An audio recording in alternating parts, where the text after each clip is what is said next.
Hey, thanks for the cheer right out the gate. Welcome, everybody. Thanks for stopping by 20 Sides to Every Story tonight. This is our very first session of The Wild Beyond the Witchlight. The book released today.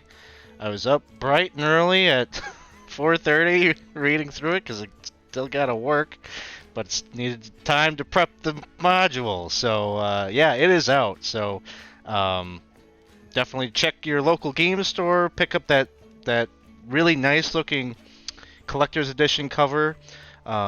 It's up on Fantasy Grounds. We're going to be using Fantasy Grounds for our campaign, so you can get it there. D&D Beyond, whatever it is that you use to do your gaming, definitely go and check it out.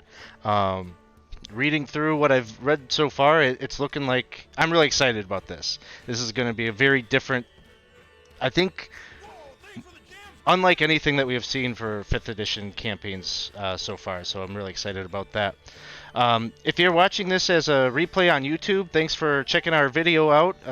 You definitely want to stop by our Twitch channel, which is responsible for all these alerts and such that you are hearing, because people are cheering and they're doing all the cool things. Thanks, everybody, for the support.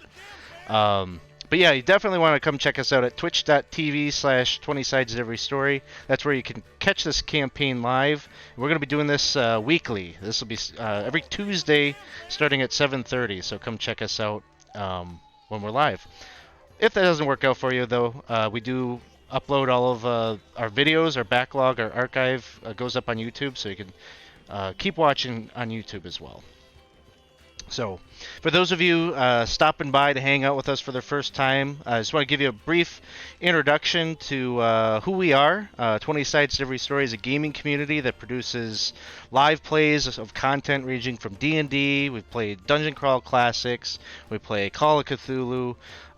Sometimes we even play some TC and console games when we don't have something tabletop oriented happening. So, our community is an open one, and we definitely invite you to join us and get to know us. Probably the best way to do that, besides watching the streams and replays, is by joining our Discord server. So if you're here in Twitch, I'm throwing that up in our chat. You can come hang out with us there. If you're on YouTube, there's a button to push where all of our little social media icons are. The Discord link is there, so you can come join us there. Or also, I put it in the description of the video, so you can check that out. I think that one of the other notable things about our community is we've got a lot of great talent in terms of DMs and players. People are always posting, offering up one-shots or opportunities to get into campaigns. So if you do jump by the Discord, it's a great place to find other people to play with. We have an LFG channel in the Discord, and it's just a great place to kind of hang out and chat with other tabletop enthusiasts. So we welcome you there.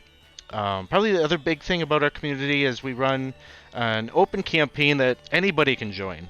We call this campaign the Community Campaign, and currently we are playing through the Temple of Elemental Evil. The Goodman Games did a 5th edition conversion of that classic, so we've been kind of running that mostly on Friday nights. We've got over 30 players at this point who've joined the campaign. Each session, it's kind of, each session is just drop in, drop out, so each game kind of has different combinations of players. It's just a great way to kind of get to know other people in the 20 Sides community. So if you're interested in that, definitely join the Discord, and there's always somebody there to welcome you and kind of point you in the right direction as to how to sign up for one of those games.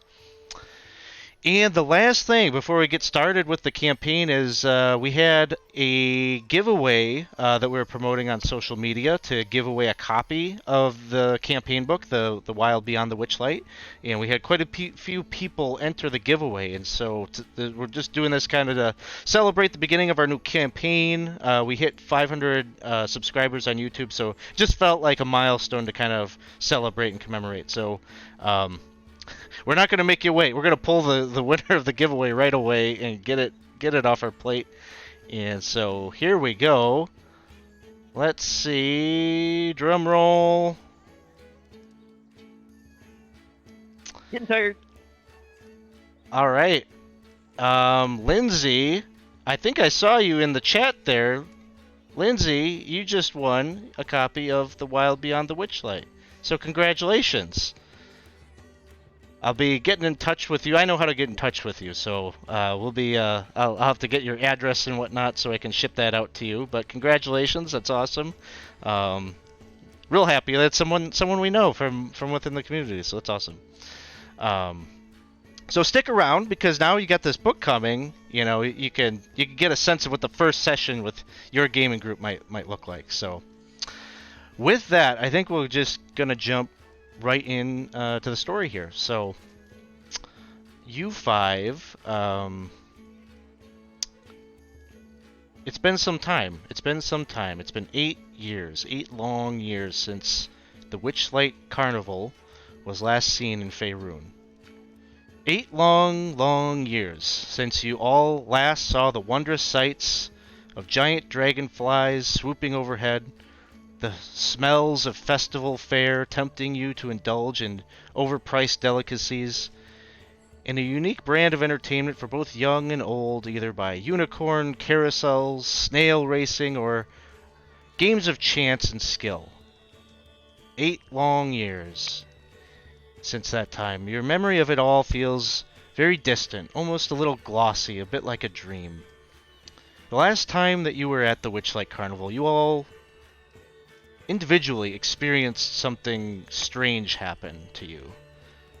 For one, you each mysteriously lost something very, very important to you. Something that you have for 8 long years longed to have back. You searched everywhere, but ultimately you know in your heart that what was lost vanished from the world that day. The carnival left to travel to countless other worlds. And as time passed, so did the heaviness of the regret and loss that you felt. You tried as much as you could to put it out of mind and found a way to go about your daily life and just sort of forget about it and put it out of mind. But now, all of a sudden, recently, for reasons that you can't quite explain, those feelings of longing have returned, and the desire to reclaim what was lost is very much alive. As much now, if not more so, than it was in those initial days, 8 long years ago. And lo and behold, just as these feelings were stirring within you, you began to see posters placed all around Waterdeep where you live. Posters announcing the return of the Witchlight Carnival. During your years of living or growing up in Waterdeep, you have made some connections or relationships with others who have mentioned that they too are interested in attending this carnival.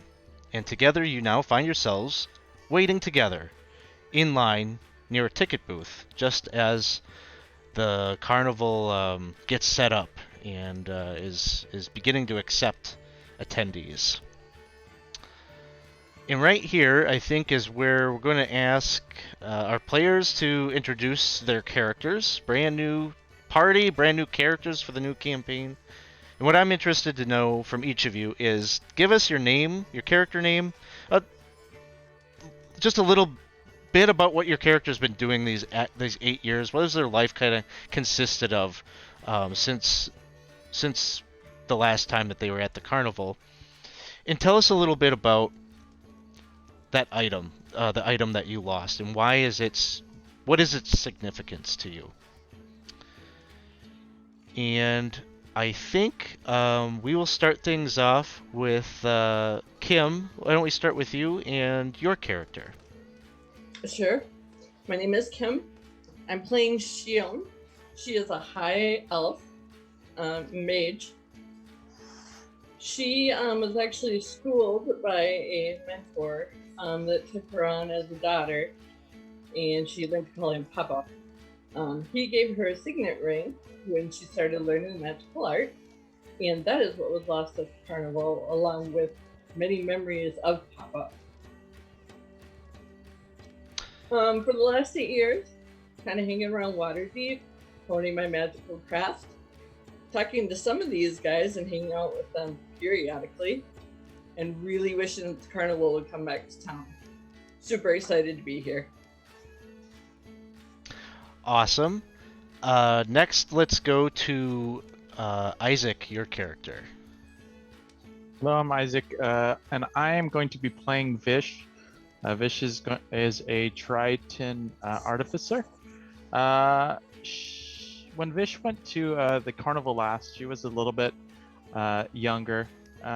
She was around 12 or 13, and she went with her grandfather.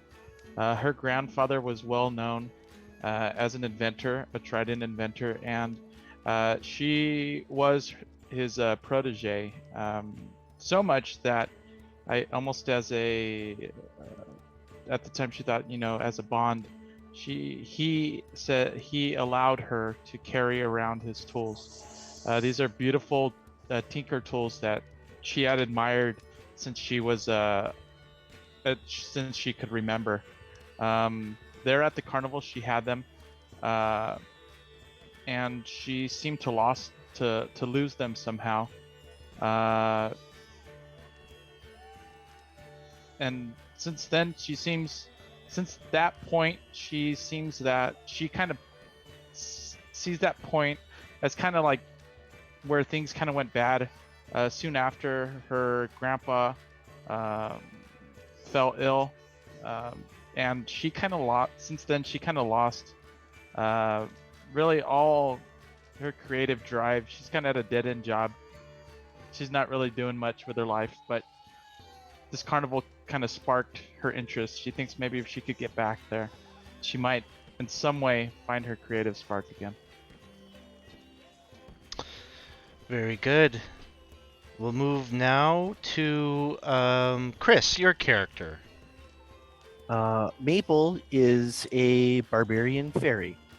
Her and her brother went to the carnival 8 years ago, but before then, she knew that he was going to become a wizard and whatever, and go off and study. So he ended up giving her a pendant, and they were having their moment. And then they went to the carnival, and he found what he was looking for at the carnival. She hasn't seen him since. And before she left the carnival, the pendant also somehow escaped her. She can't wait to get it back.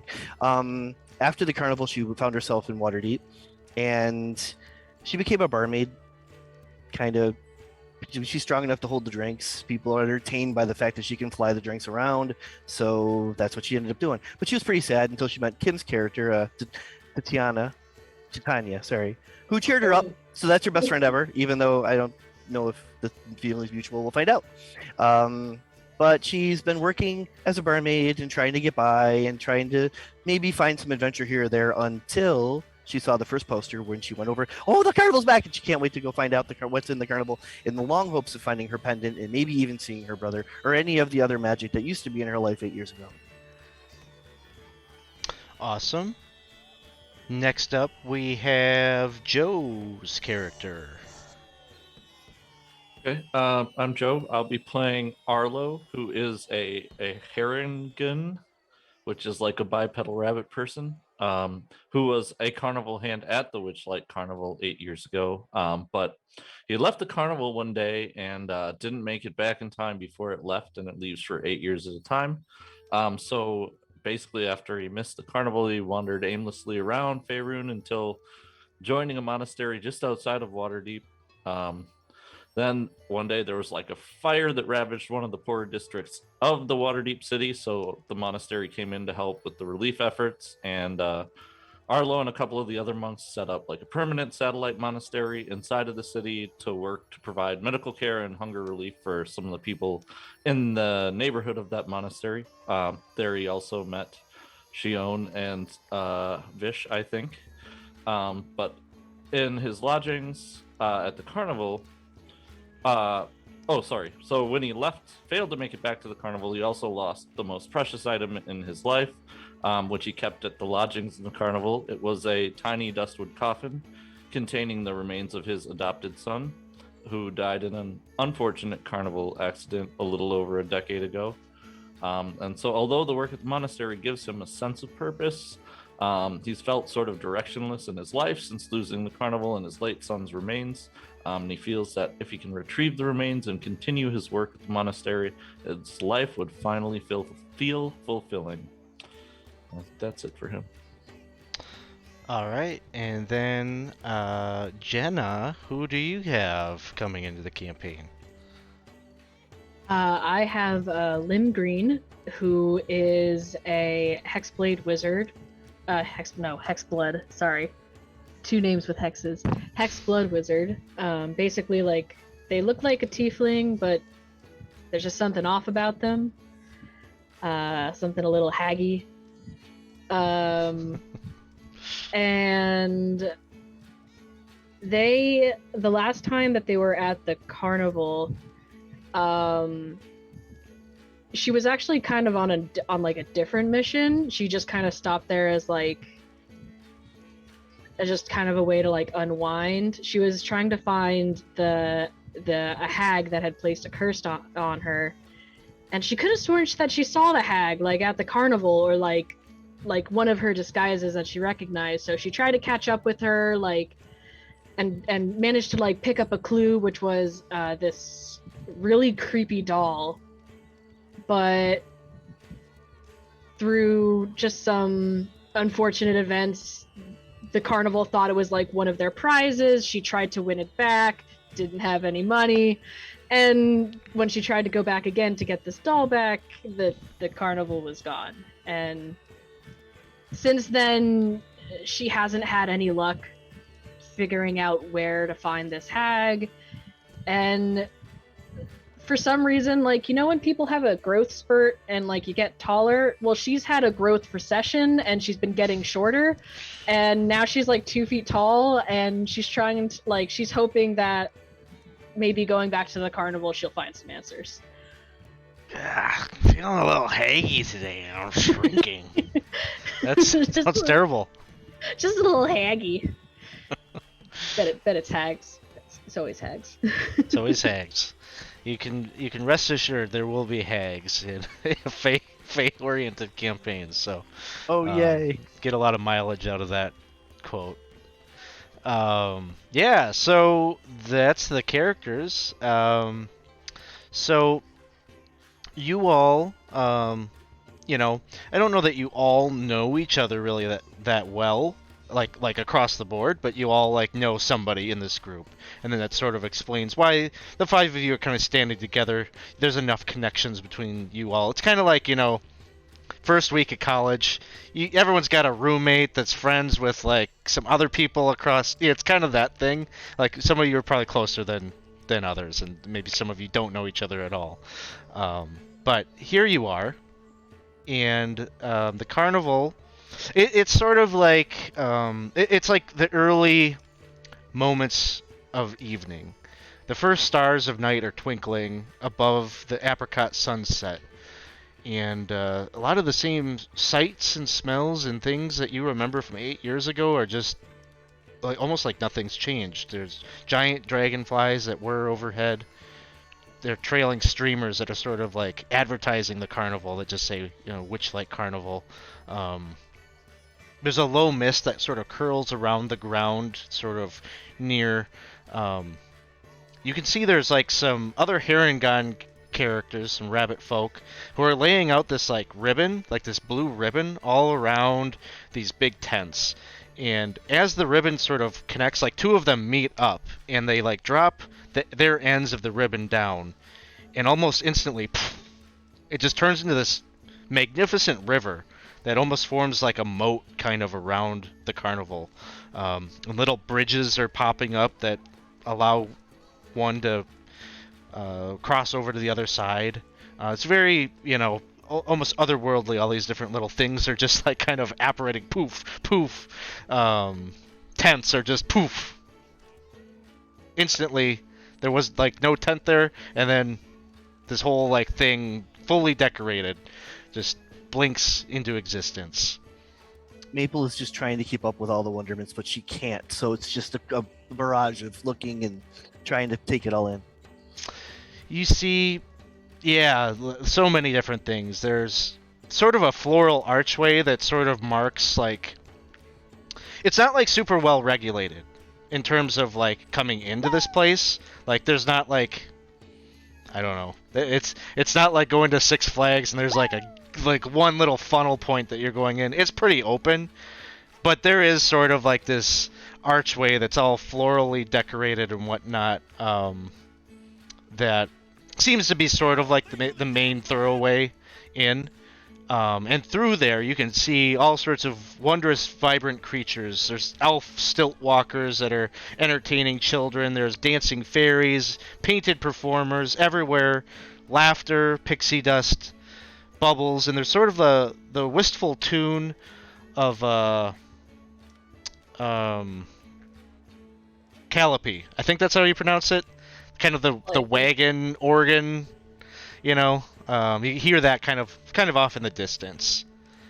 Thanks for the cheers, and okay. I don't have my overlay set up great for tracking rerolls and such, so I'm gonna have all of you. You're gonna track your own rerolls. The audience can buy you rerolls with their viewer rewards. So just mark down for each of you. You've got a reroll that you could use at some point during the session. And Thank you. I gotta remind myself I have one as well. Thanks, Ed. Yeah, so that's what you kind of see beyond. You're all standing together in sort of a, I wouldn't call it a line exactly, but there's kind of like groups of people kind of assembled the way you are that are sort of waiting for this line to move, because you know that up ahead, you know, is where you'd be able to buy a ticket. And a ticket, for one, is sort of needed to gain admission to the carnival, and it also doubles as a punch card of sorts. So you need a ticket to participate in some of the activities.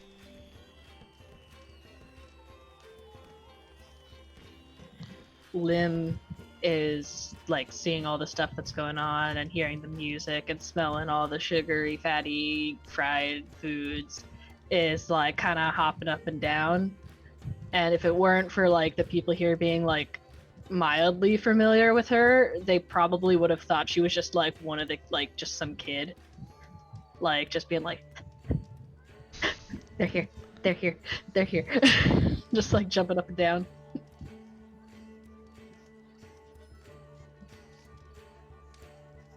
Are we there yet?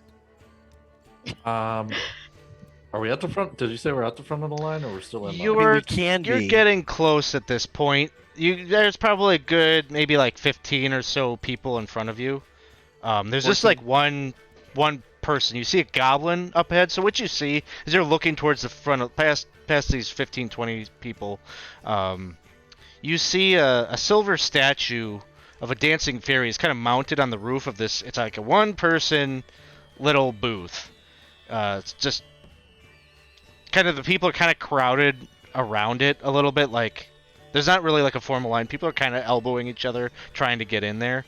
And you can see sort of behind the ticket counter, there's an elderly goblin who, it seems like he's holding things up a little bit, because you keep seeing him, like, he's like got a spyglass that he's like using to like kind of like look at people as they come up, and then he sets that down on occasion, and it seems like he's got a little ear horn that he puts in his ear, and he's like listening to the people talk. And he's like constantly like switching back and forth between these like two things.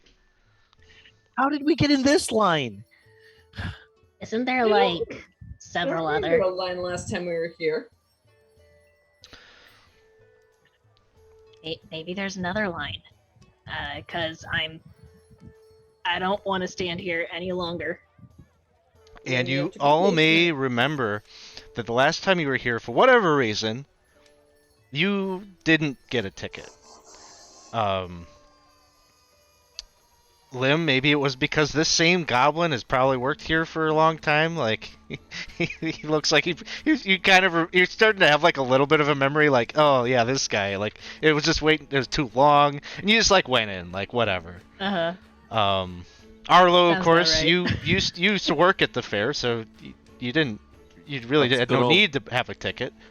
Good old Hubert up there, just taking his time. Why do we need a ticket now? We didn't need one last time. Well, that's just for certain things. You The know? poster said that in order to participate in some of the activities, you need a ticket. Yeah, I I'm didn't gonna get participate in one. any activities last time, so I kind of want to get a ticket, but this guy's taking too long. I'm gonna It's wait in taking a very line long patiently to get a ticket so I can go. I to mean, the snail patiently, though? races. Patiently, very patiently, little one. Not young, little. I guess we could wait. I mean, it's important that we get a ticket. That's for sure. Yep. Fine. I think, right? I mean, is there a way? I mean, we're not gonna get in trouble, right? We won't get in trouble if we don't have a ticket. Do we? No. Will we? No, not unless you try to sneak into something, right? Well, and as you're Well, looking it ahead, depends what you need a punch for, though. Is there progress? Is the line moving? Or is it's this an moving. eternity Yeah, of it's no it's ticket? moving, just a little bit slowly.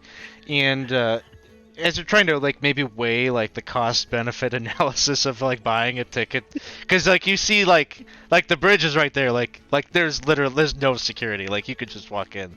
But you do notice that like as people are like handing over some coin to the goblin, he hands them a pair of like wings. They're different. Like some of them are like monarch wings, and some are more like fairy wings. But they're like these like large things that apparently you're supposed to wear, and you see people are putting them on. And he also hands them some piece of parchment that's rolled up to each person that's grabbing their ticket. Well, I don't think I want to wear wings, but a parchment is probably a wise idea. Not gonna lie, I kind of want the wings. I already have wings. I think they don't fit with the wings I already have. It's not gonna work. But I need the Well, parchment. then maybe you can give your wings to a child that doesn't have their own wings. That would be Make their wrong. day.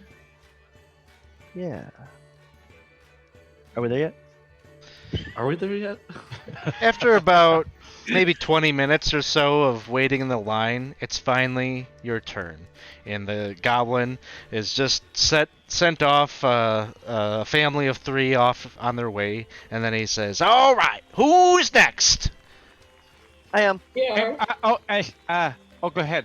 Go ahead. Yes, we are. Yes. All right. Well, greetings, fair goers. There'll be 8 silver pieces for. And then he like stops, kind of mid sentence, and he looks at you, Arlo. He's like, "Arlo, I- well, how you doing, Arlo? It's been a long time." It has been 8 years almost exactly. Oof. I'm doing okay, I guess. I really wanted to get back here because I missed it last time, and I've been stuck at Waterdeep for like 8 years. Oh, sure. Yeah, you gotta come by and see, your old stomping grounds where you used to work. Is this like your family here? Just some acquaintances and friends and things. Oh. Well, okay. This is I'm sliding a gold piece his way. Oh, whoa. Okay. Well, Arlo, hold on. Arlo, I got something for you. And Yeah? he kind of goes underneath like his little desk or whatever, and he pulls out this ornate wooden box. It has a little silver clasp, and he opens that up, and he produces from it a ticket.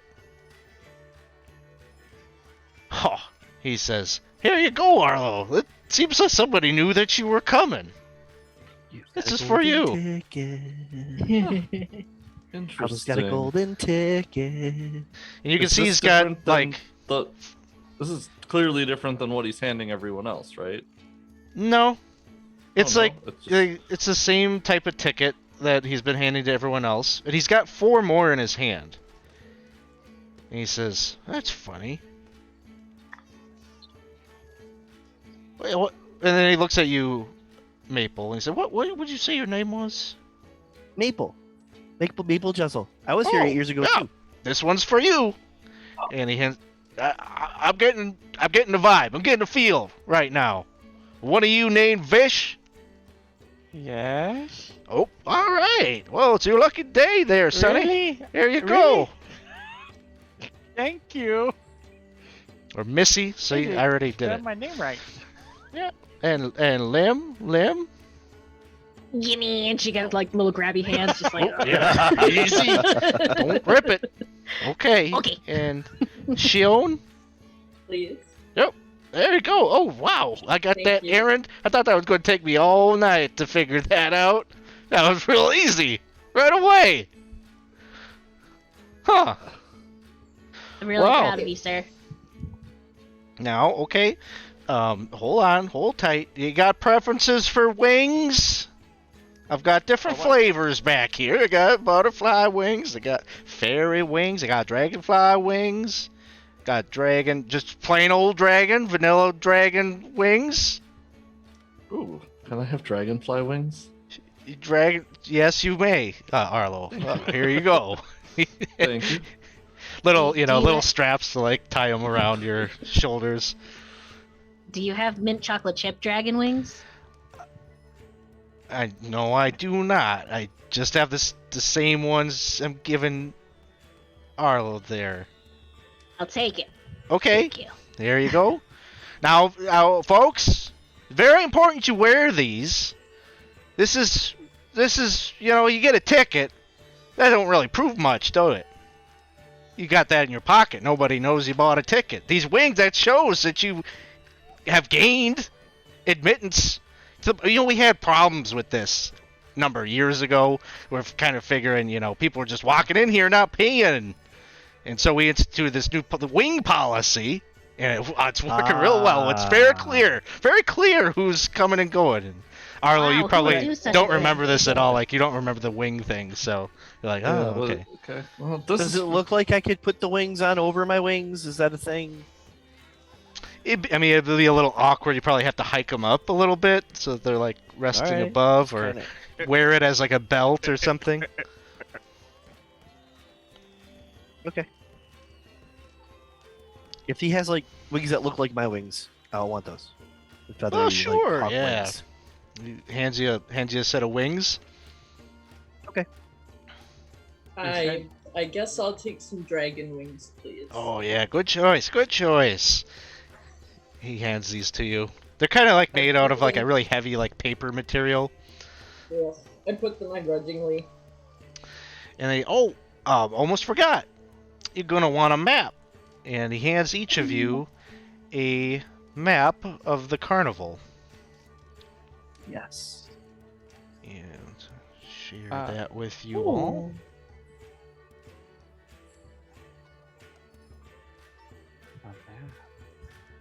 Nice, nice.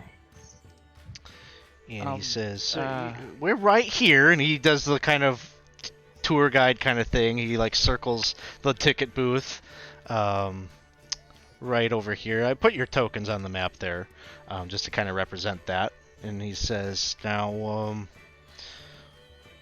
you need any suggestions on where to head first? You got kind of an agenda, or you know what you want? Not a clue. I see a thing on the map that says lost property. I know some of you were looking for something, so maybe we would start there. I want to kind of go to the snail races, though. Wait, do I Yeah. see those? Well, sure. There's snail racing's right over on this side of the park. You want to take this thoroughway right here, hang a left, wrap around the Pixie Kingdom, and you'll find it. You'll see it. You'll remember. You remember. Oh, there it is. Yeah. Okay. Sir, Mm-hmm. may I have wings too? Oh, I'm sorry. Yeah, you want some wings? Of course you want some wings. What kind If of it's wing? Okay, I'm sorry. Is that okay? You have to have wings. It's not a question. I guess so. You can I do it. guess I'll have. What kind do you like? Me personally, Yes. I like these raven wings, and he pulls Ooh. out. He's got like one set stashed away, and he's like, these are the ones I like. Yeah. Can I have that one? Oh, you want this one right here? You can see he's got like one set of them. Oh. I suppose that would be okay. Thank And you. he like hands them to you, and he's like kind of not letting go of them. Thank you. Thank you. I felt that. You're welcome. Oh, Felt the you're feels. wonderful. And you're Because the it last was one? ridiculous. The last one? Those are the last ones. Oh, that's I'm so lucky. Oh, Do we have so to give great. the wings back? Or do we get to keep them? No, those are yours. Those are it's for I you will to be keep. happy to turn them back in. Oh my goodness. And how about you, little miss? You think you might be handing those raven wings back in? Because we can maybe. recycle them. Why would I? They're the best. They are the You have I'll a see good what eye, sir. I'll see what I can do to convince her later. Well, did I overhear you say something? And he grabs his little ear horn. I don't know if I heard you quite right there. And he's got the eyeglass. Arlo, you say he's missing something? You lost something? Well, yeah, that's you a know lot of how I things. missed the carnival, and so my stuff that I would have kept in my lodgings is all gone. I Yeah, lost. so I it all, and grab the had- horn, and I put my lips right to it. My brother's pendant. Ah! I'm missing my. I really want to find it. Jeepers! Sorry, Arlo. Sorry about that. And he just kind of like points across like I don't know, probably less than 100 feet away. He's like, the lost property, you got it. It's right over there. And you can see there's like a displacer beast over there that's sort of like looks like kind of dressed up a little bit and kind of got like a little bit of a costumey kind of thing on. And there's a bunch of kids that are like running around over there, kind of playing around it. All those kids are lost property as well. You know, people are real careless. They're always you think that they're Sometimes really you they're displace coming here to things. bring their kids and it's all about the kids. No, it's the adults they're just running around drinking blackberry wine and jumping on the rides. They don't care what's going on with their kids, not paying attention. It's terrible. Well, we put the lost property there. We call it lost property. It's really where people leave their kids, and then they grab them on the way out. Wow, that's really irresponsible. Did someone displace the beast? Displace the beast? Is that it's supposed to be a joke, or is that like a real thing? Never mind. A misplacer beast.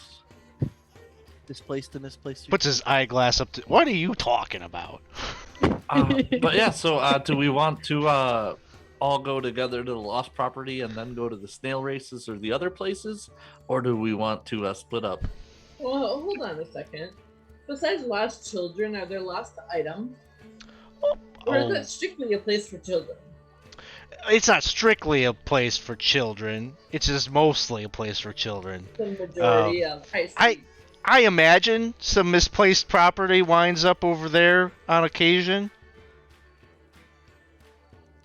Currently, what's going through Lim's head is like, wait, there's like a lot of lost kids over there.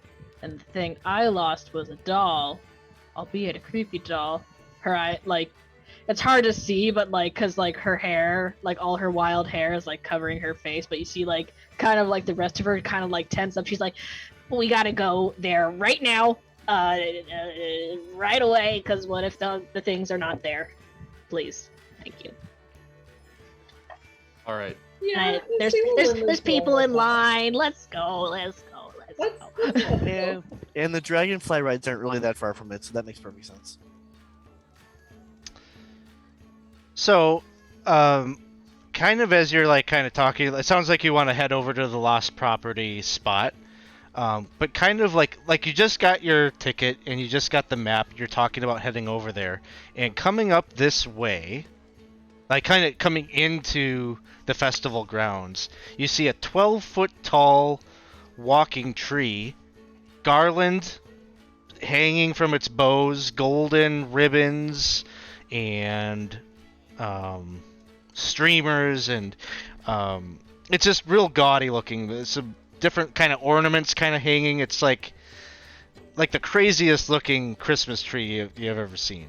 But it's walking, and they're just sort of emerald clouds that kind of swirl above the tree, and from the clouds are raining down these golden little spinny like sycamore seeds are just kind of like being cast down from it, and you can see people are kind of like running up and like trying to catch the seeds, Um, alongside it, you also see there's this like squirrel that's scampering around its feet and is sort of serving. It's passing out these little. It's got like a bouquet, I guess, of like dandelions, and it's like handing them out to people, and you just hear it saying, "Oh, take a dandelion and make a wish. Take a dandelion, make a wish. Your dreams will come true." And it scampers up to Shion and says, "Dandelion." Yeah, I'll take one. Oh. Yes. I'll take And then one. looks at Maple. Dandelion. Yes, please. Oh, dandelion. As this starts like handing these out. Okay, thank you. Pulls it up, thinks for a second, and then kind of like moves some of the hair out of the way, and then goes. Pulls up dandelion. So, sometime you don't have to do it right now, but sometime maybe after the stream or whenever you get around to it, send me a private message with what you wished for. Oh, okay. Anyone else blowing on the dandelion? So does it look like a regular dandelion? Is there anything strange about it? There's like nothing special about it to your eyes. It looks like just like a same old dandelion that you see in many of like the just overgrown fields around outside of So it's Waterdeep. fuzzed out? It's all fuzzy, then it's not yellow. It's a fuzzy. Yeah, it's like dead dandelion. It's all fuzzy and Oh, okay. Well then, yeah, I go ahead and grab all the fuzz and cast it aside. okay. I will also Fish- blow on the dandelion. Fish What would you wish Fish for? would Can blow. you tell me? I don't think you're supposed to tell. I have to ask the tree if we could tell. Tree, can we tell each other what we wish for? And I'm making like the covert, like shaking my head motion. The the tree is just like, no, but you can tell me later by the dragonfly flying place. I would love to hear it. I'm gonna sneak close to the dandelion. You can and go, trust "I me. I wish I knew what everyone is for."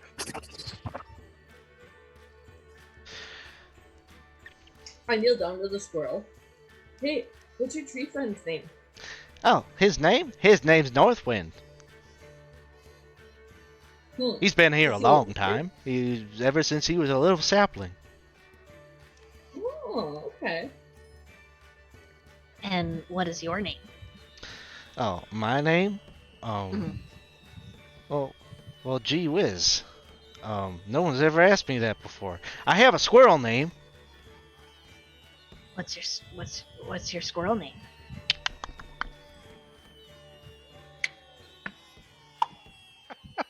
I think that needs work.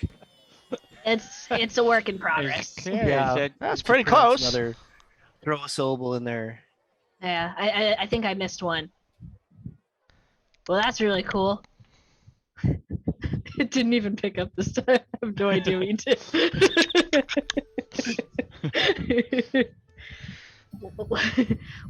What's your Not squirrel name? Yeah. That. What's that? What? I'm sorry. What's your nickname? What do you go by? Anything? Usually people just call me Hey Squirrel. Hey, Hey, squirrel. Okay. It's not very distinct, I suppose, but usually, talking squirrel, I usually know that they're talking to me. They're addressing me. Other squirrels answer sometimes. Mm, Maple goes off for like trying to figure it out. How many talking squirrels would you say there are here? Hey, squirrel! Am I here? You don't see any other squirrels like answer or do anything distinct. I guess that works. I guess. So do you live I guess, here or are you passing through? Oh, I'm sorry. Do you live here or are you passing through? Oh, I work for Mr. Northwind here, and just passing out the dandelions. That's a job that they Mr. Witch and Mr. I hear that maybe one day I might get promoted to maybe handing out other things. Like, I don't know what those things might be, but it would be nice to have a little diversity in my job description, and I just want to make them real proud, and so I just do the dandelion thing for now. What if it was like, hear me out, the wings, and like she'll like kind of like shuffle around her shoulders to make like try to make them flat. Oh, you think I could be in charge of the wings? I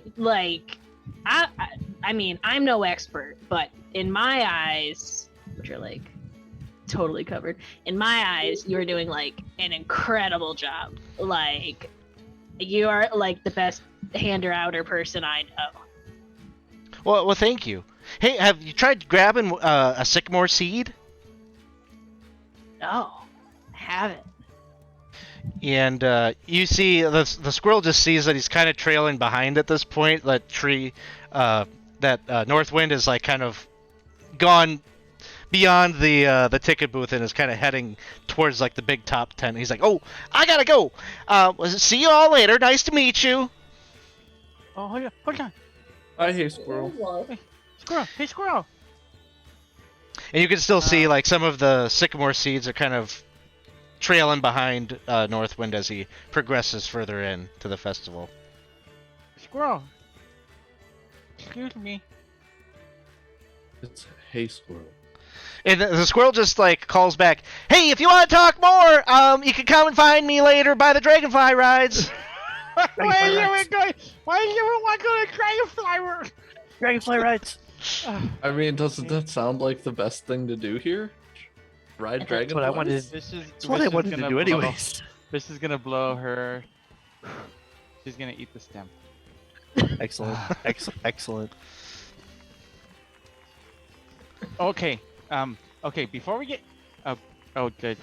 Do you want to do this thing, or can we go? Please, can we please just go to the lost property pass, please? Yeah. Or Yeah. Please. Yes, Yes. we should do that. Yeah, we'll That's the go thing. there. We should I do that. agree. We should do that. All right. So you begin to walk closer to.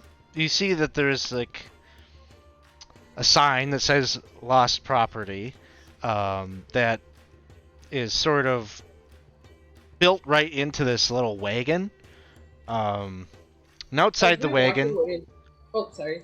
outside the wagon, you can see the displacer beast, this creature with midnight blue fur, sort of feline face.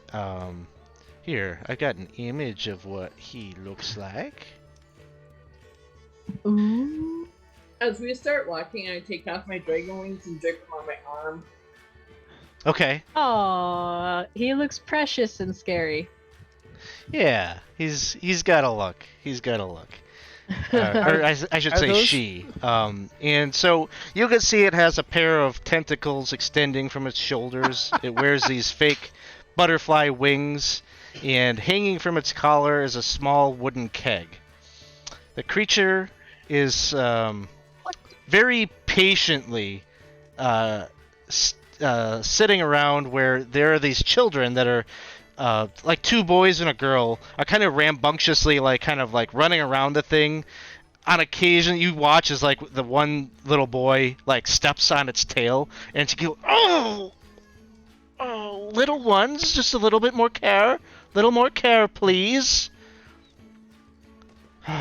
Oh, little Is this dears, Laser little Days? dears. Uh, Yeah, it's talking to them. Oh. And then one of the little boys then like climbs onto its back and is like, "Give me a horsey ride! Give me a horsey ride!" And the displacer beast just says, "My dear, I told you, not now, please. Let's settle down. It's just about time for nap time. Doesn't nap time sound nice and pleasant and a place of dreams?" And they're like not listening to her at all. Oh, bother. Sure. I think the displacer beast is the nanny. Yeah. But. What? what is going on here?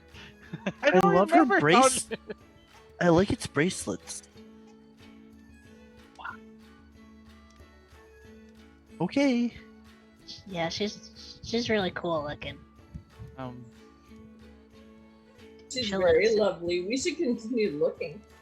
I was gonna say, is she gonna let us into the? Do you think she'll let us into the lost property? You know what? Okay. We need to. Excuse me. Oh. Ma'am, Kitty, Hello. You Hi. can call me Dirlagraun. Dirlagraun. Hello, I am Vish. Nope. Are you here to pick up? Is this little girl? This might No. be your Uh-uh. mother? No, No? no kids for me. Oh, I Uh, guess it was wishful thinking. We're actually, well, at least I'm here to get, I left something here. At least, I'm hoping it's still here. Last time it was. What I'm trying to say is that I need to get my stuff back. Oh, you have something that is missing, and Vero, no, you stay here. You do not. I need to be able to see you. Okay, we've talked about this. What? Sorry, my young dear. What is it that you were missing? I could take a look. It's tools. They're embedded with coral, and they're very shiny. There's pink ribbons around 2 of them. There's 8 ribbon. I'm eight sorry, ribbon- Vero! it's- No! You got.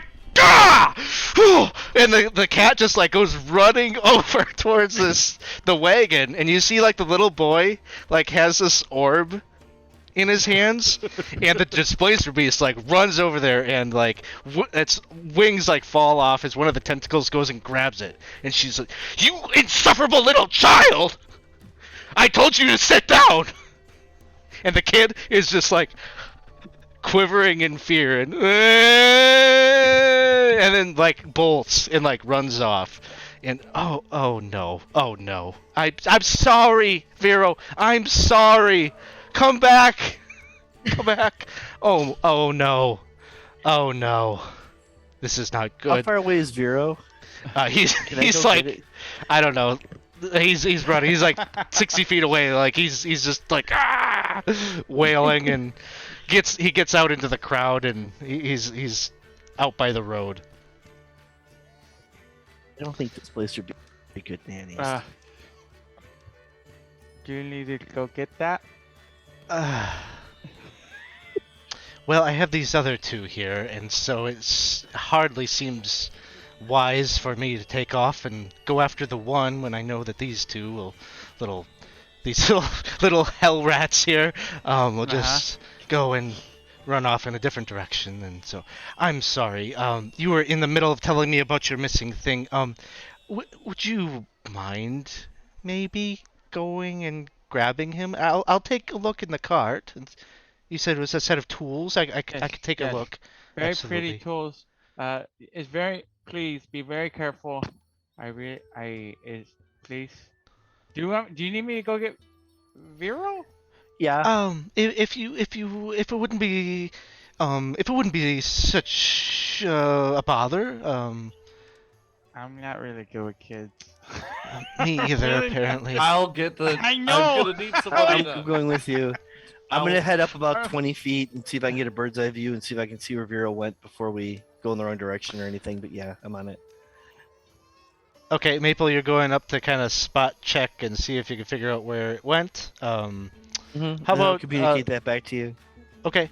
How about Arlo? I'm sorry. What did you say you were up to? Because I don't believe that the stuff I need is going to be in here. I was going to volunteer to help Fish and Maple catch the child. Plus, I don't know if I trust either of them with a child. So, You good probably call. wouldn't trust Fish. Sounds I have good. no idea yet. but I don't really. I've already completely lost where the kid is. I have no sense of where it would be. So I need Maple or someone to instruct me which direction to go to try to get it. Sorry to hear that. I can help maybe like if maybe like the kid, I don't know if he was like snacking on anything and like left a trail of crumbs, or like kids like drop things all the time. So like maybe like I could like look around to see if like he dropped something. Okay. And anything Shion that you're up to? Yeah, I'm actually gonna stay and talk to Dirlagraun. Okay. Yeah, sounds good. So first we'll resolve. Maple, give me a perception check. Mm-hmm. You bet. Here we go. 8. Well, you know, there's a lot of children with like even like similar patterned wings on that are kind of running about, and so you get up there, but you probably were paying more attention to the displacer beast, that you probably didn't get like a great look at him before he headed out. So you're not like super sure, but Lim, why don't you give me a survival check? Okay.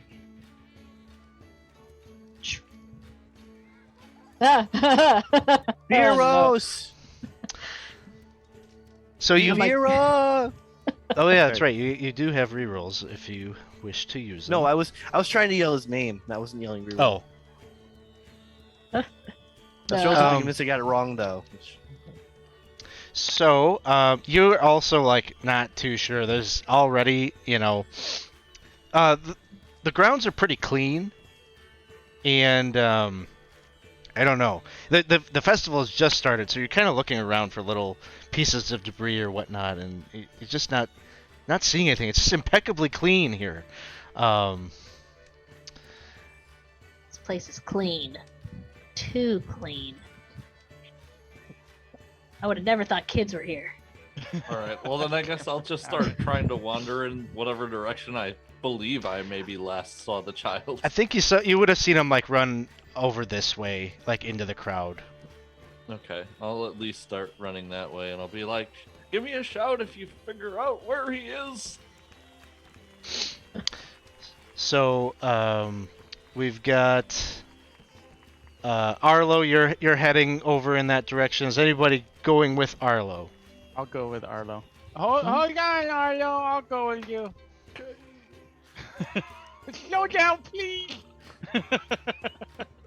I'll follow too. Lim has a And I'm- soft spot for kids. Hovering around with them as well, but I'm in the air. And then Shion, you're gonna stay and chat with the displacer beast. Correct. Okay. Sounds good. So let's do that. The four of you, Vish, Maple, Arlo, and Lim, you kind of run over across the bridge and into the crowd, just sort of like looking about for the child. And Shion, you're there with the displacer beast, who's trying to mind the other two kids a little bit, and seems like she's probably trying to be like overly nice and trying to. You get the sense that maybe she's just a little embarrassed at her outburst. She's been like keeping it together and being very patient, and then just lost her cool in that one moment of stress, like when that Sure. kid grabbed that bauble. And she just says, "Oh, I really hope that they find the boy. I can't lose another one. I can't lose another one." Oh no! I think he'll be okay. I think all of them should be able to locate him and bring him back safely. I did it remotely. I feel so bad for this displacer beast. We are not gonna find this kid.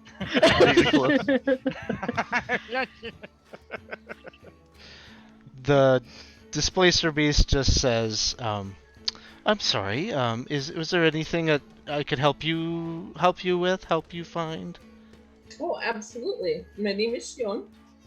I was here about 8 years ago and I dropped something. By chance, would that be here somewhere, maybe? And I don't even know if I dropped it. I just didn't have it anymore.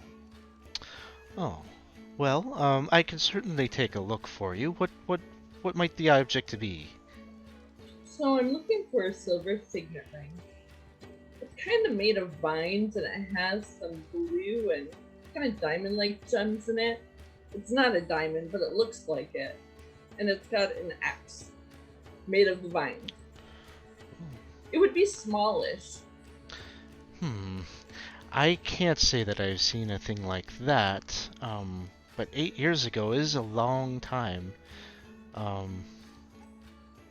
Maybe someone picked it up and found it. It sounds like quite the object. Yeah, it was something. It's a huge loss. Well, I'll definitely keep an eye out and an ear out. I And appreciate that. I think I might. If you wouldn't mind, would you look after these two dearies while I look? I want to take a look in the carriage and see if I can find that nice young woman's tools, her grandfather's tools. Oh, absolutely. Some of my other companions are looking for things too, but I figured that I would ask while they were off. So, I'll tend to the kids. yeah, she starts to like go over to like where the wagon is, and her using her tentacles is kind of rifling through. Like it seems like kind of a hodgepodge of stuff in there, so it's gonna take her a while to kind of sift through it to confirm some of these other things. But Sure. meanwhile, Vish, Maple, Arlo, and Lim, you're kind of running through the carnival grounds here, and you can see like to your left, I guess, right here is like an area of all these different little small stalls that have like food stands that have like candied apples and lollipops and different like sweet wines and things like that available for sale. There's also like a couple of stands that are set up with carnival games. You could see one is like a ring toss kind of game where they've got these little Almiraj statuettes with, little unicorn horns sticking up, and kids are trying to like toss the rings onto the Almiraj horn. Bunch of like stuffed animals and prizes and whatnot that you could win depending on your level of skill at the game. Off to your right, you can see sort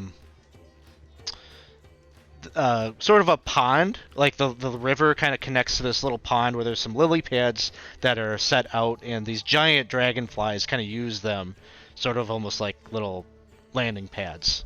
And these are large-sized creatures that looks like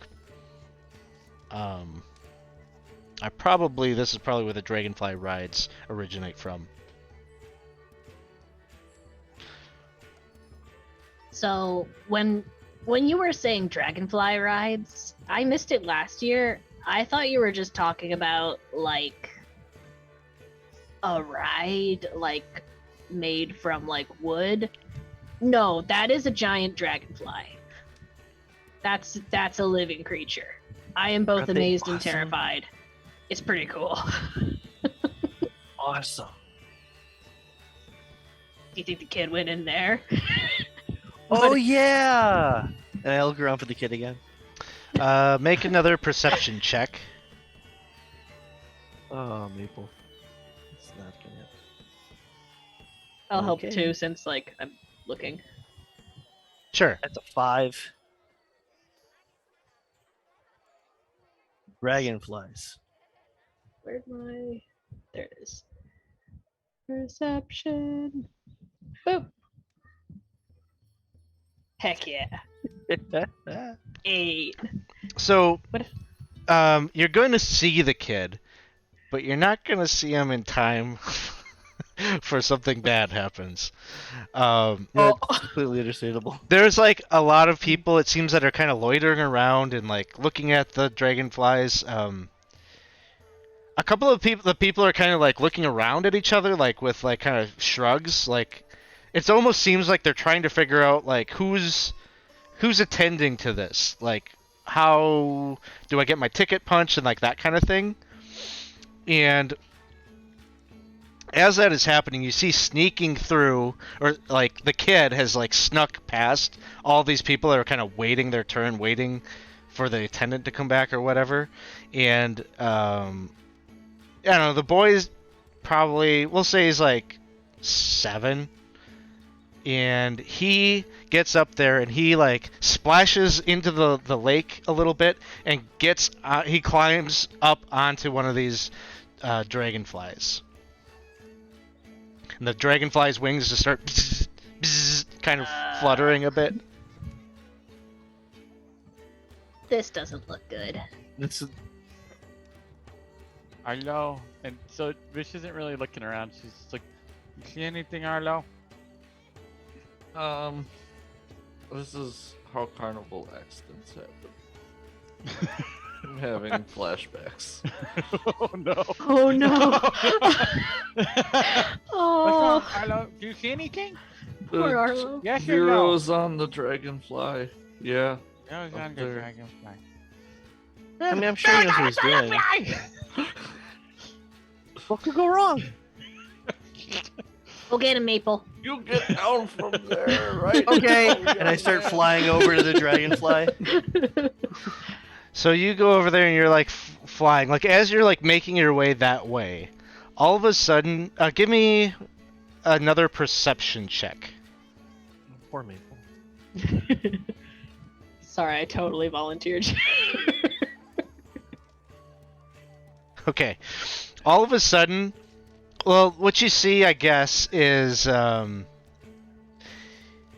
you're getting over there, you do see that, like, a little hand, like, kind of apparates and, like, goes down and, like, grabs, like, the thorax of the dragonfly. And, like, the thing just starts, like, it like jerks upwards and just starts like flying around kind of crazy around the area, and the kid grabs hold and it's just like his little legs kick up, and like this thing is just like moving super erratic, like that whatever produced that little hand did like startled the dragonfly, and it just they all seem like they're probably relatively trained. They're all stationary there, but this little thing caused a problem, startled it, and now it's like flying around erratically. And with your perception check, you didn't see what the origin of that was. But I can see what's happening, so I'll go underneath the dragonfly and I'll be like, I'll catch you! All right. Jump! So you're trying to you're like keeping pace with the dragonfly, and your plan is like you're trying to convince the kid to like hop down. Plus, if he falls anyways, I'll be there. Okay. This is great, Arlo. Why aren't you looking? Look, Arlo, it's great. I just can't look. Look, Do I see it's any of right this there. in the- This is amazing. All right, Maple, give me it sounds like a request for the kid. You're trying to instill confidence in them. Give me a persuasion check. I sure will. That's a 6. The kid's like, ah, I want my mommy. I want to go home. And like he's like hanging out for dear life as you see the dragonfly is like moving away from the water at this point and like going into the carnival, rising just a floats underneath little him. bit above like the tree line that sort of hugs the bend in the river there. Maple tries to keep pace and just says, let go when you're ready. I'll be here. I'll wait here. And it's not convincing at all, obviously, because that's a 6. Sounds good.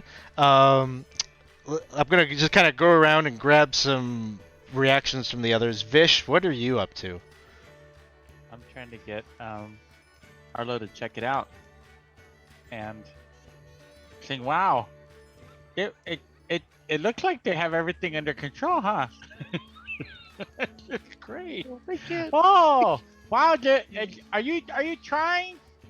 Are you taking them back? What are you doing up there? She's gonna just yell out to Maple. I'm just Sounds- waiting for him to fall. This is my best plan. Oh, Arlo, what are you up to? Oh, oh goodness. I'm quite flustered. I'm probably mumbling a lot of things under my breath. And then I think if I see it start running... Oh, so you said it started kind of coming inland. So I guess I'll also try to, follow it through and be under it, so like if a kid falls, maybe I can keep it from landing on a spike or something. Sounds good. And Lim, anything that you're doing? There's a variety of emotions. I guess 2 varieties.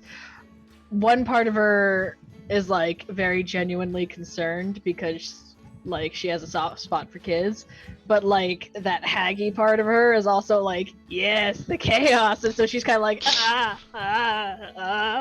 and she's gonna try to follow after Arlo to try and help with like seeing if she doesn't have anything to like that would help catch the kid, so Okay. she's just kind of trying to be prepared to be like a human cushion. Because that's all she could really do at this point. So what ends up happening is, so Maple, you're following along. You're trying to convince the kid to let go, and it is just in sort of a temper tantrum fit of fear, and it's been a long hour for this kid. Like, you already got lost at the carnival, and it goes, and the dragonfly like moves up and tries to like snake in between the points of this tent here, and its wings kind of like hit that, and the kid goes flying down and kind of bounces off the top of this tent, the canvas, and like bounces down towards where you, Arlo, and Lim are. Whoever has the better strength there between the 2 of you, you can have advantage on the strength athletics check. Alex, do I see any of this happening? Probably not, because you're like Okay. There it way is. back here. Alright. Get there eventually. This Maple can do. She was ready to catch. Oh, I'm sorry. That's That was for Arlo and Lim. Oh, Whoopsie. what do you have for strength? I'm a wizard, so not much. And you said it's athletics. Yep. I Just don't- take my natural 20 over here, then. That's I don't have any. I've only got a 10 for strength as well. So, or I got a it. 10 for- I got an 8, so you have a better chance than me. All right. Let it roll. I will let it rip here. You said advantage. Yes. Okay.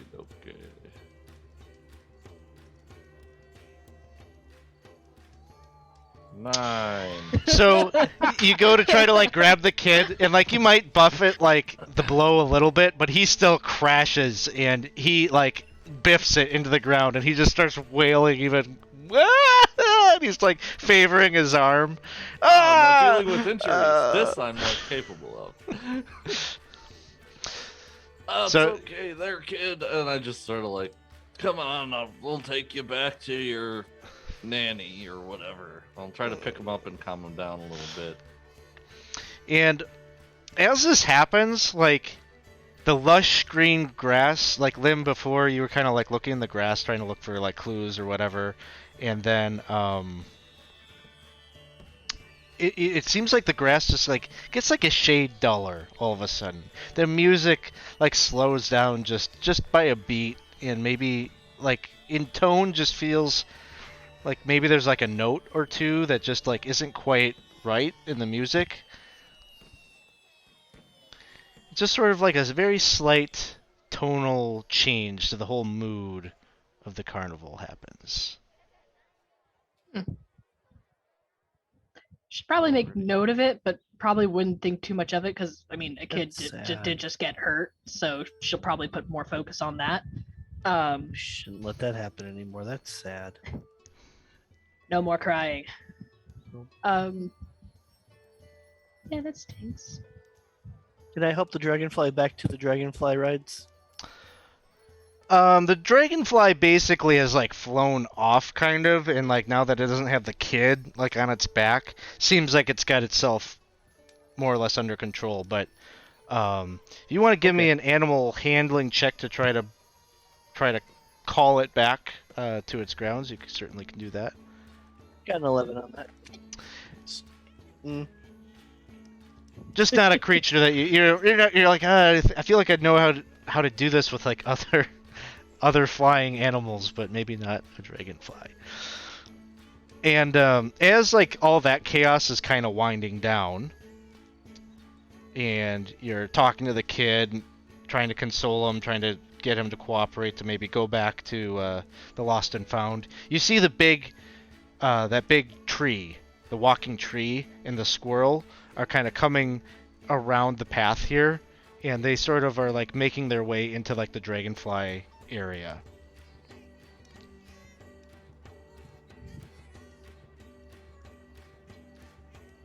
And the tree just is kind of looking around like, oh my, there's someone trying to take an unauthorized ride?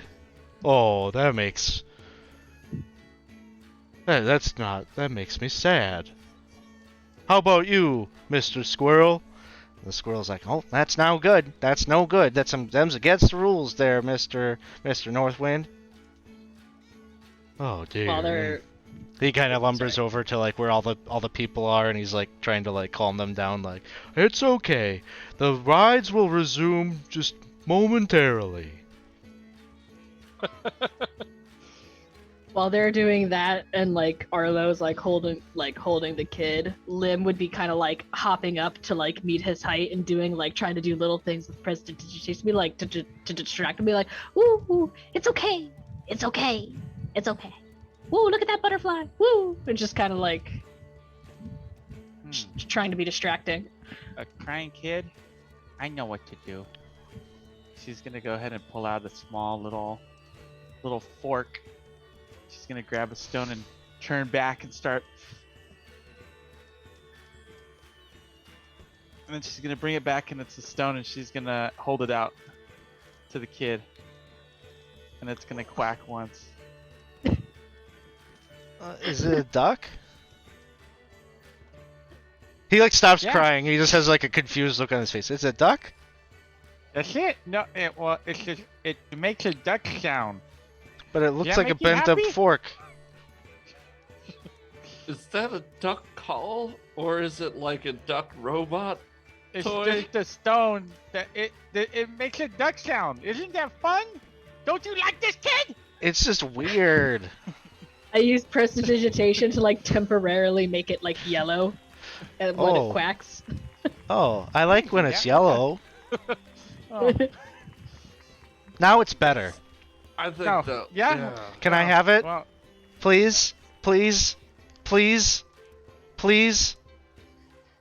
Thank you. All right, I'm gonna making sure that I do not lose like grip on Thanks this for the kid because raid. he's a I'm slippery little Barbie. runt. I'm gonna start leading him back to the thing and hoping that the tree and the squirrel aren't planning to like punish the kid for illegally riding a dragonfly or unauthorized riding of dragonflies. They you make it back to the lost property wagon, and hey raiders, thank you for stopping by. Thanks Tabletop Anthologies for coming and hanging out. We just are in our first session of the new campaign, so we're playing the Wild Beyond the Witchlight, and the characters here tried to deal with this mischievous kid and prevent him from hurting himself too badly, but it didn't go so well, and the poor kid's got a little bit of a broken arm here, but you've got him, and taking him back now to the lost property wagon. And so you're all reunited. You can see that at this point the displacer beast has finished her search of the lost property wagon and is in a conversation currently with Shion, and is just saying, "Oh, I'm not sure that any of the items that you just described to me, I'm not finding any of them here. And she get real excited look on the displacer beast's face when she sees you coming back with the child, and she kind of scampers over, and she just says, "Oh, thank you so much, Vero. I'm sorry that I used my angry voice with you. Um, sometimes adults, sometimes we lose control of our emotions too, and we say things that we don't mean. And um, I just was really angry because we had conversations, many conversations about not touching the things in the wagon. So I'm going to need you to be a better listener. And the little boy is just like, just kind of nodding and nodding. He just wants this all to end. He wants the lecture to end. And after the displacer beast is done, he just goes and like kind of sits near a tree and is just like kind of looking at the little duck toy that Vish you just made for him. Yeah, So- and just to be clear, it is just a stone Yeah, that quacked once. Yeah. he's trying to get it to quack again. To no So avail. it can't like quack any more times. It could only do it the one time. Excellent. Yeah, that's it. Oh, it just quacked once. I've stopped doing prestidigitation, so it's no longer yellow. It's just a This rock. is just gonna be looking like pretty cool, huh? To the kid. I think it's weird. It doesn't work. It's already broken. This is a bad toy. He just throws it into the river. Oh. Oh. You're really bad at making toys, Miss. I give Vish a little like pat on the back. It's okay. It's okay. They don't know what they're talking about. I'm just gonna pat her on the back. Well, apparently I missed something. Anyway, she couldn't find any of our objects. What? No, She I looks couldn't for all find of our any of objects. your She lost couldn't things. find any of them. No doll made with hair. Nothing. I'm sorry. It seems that the only thing that I'm good at is losing things, misplacing them. How long have these children been here? Like just today, or? Oh, they've been with me for the past day or so. Oh, okay. Well, are their parental units coming back to care for them Well, at some point? maybe they want to.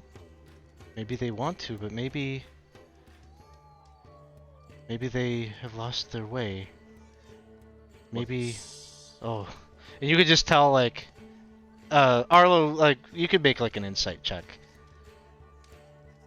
Okay. Skill, insight. You could 17. you could just tell, like, she's trying to explain, like, why their kids, the parents maybe haven't come to pick them up, because she's just like, well, maybe their parents really wanted to, and they've looked everywhere. They just don't know. They just don't know to look here. I mean, and you can just tell, like, there's something like really bothering her, or something personal about that. Okay. And she's just kind of going in circles a little bit, and like sort of disjointed a bit as she's trying to rationalize why a parent might leave their kid for that long. Does it happen frequently? So it's not like an official daycare. They don't just like bring them here and drop them off with you. These are Oh. kids that just like are found somewhere throughout the fair, and then you take care of them. Yeah, we What's in the really keg don't around you, Nick? encourage. Oh, it's apple juice. Would you like some? I'm good for now, but maple fish, I Oh, can no, tell no. you probably want some. No, I think no, thank you. No. Oh, I don't know. Do you think these children don't seem to like it very much? But Star, my little one, she always liked apple juice. Oh no, you lost a child. Was it a displacer beast named Star? Yeah. Mm-hmm. Oh, I Sorry miss her you so had- much. That was I'm her. gonna tear That up a mirrored little ball. bit. That's why I got so upset at the little boy. That was one of the few things that I have from um, when we were together. That was her little mirror ball. She loved playing with it. Loved the way that the light would reflect off of it, and oh, that could keep her busy for hours. Can't imagine. What, am I allowed to ask what happened to her? I don't know. She just vanished. She wasn't. One day she was here, and then she wasn't. I've Yeah, asked that happens all too. It's around. a thing, not a person. Yeah. I've asked Mr. Witch and Mr. Light about it, and they seem like they don't really know what happened to her, but they're on edge. They don't have time to trifle with problems like this of missing things, missing people. They're overworked as it is trying to keep this place running.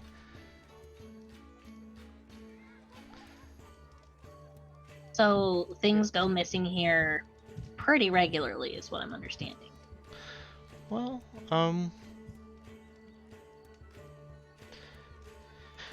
it's a common complaint.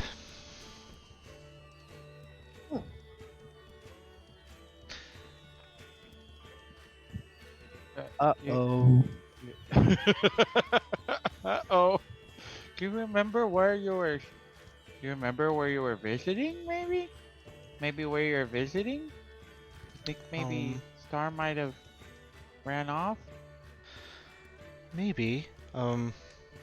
I've always been in charge of the missing things. That's why it feels sort of like like a sick joke, like a cosmic joke, that I should lose a child when I'm the one that's in charge of looking after the little ones when their parents go astray.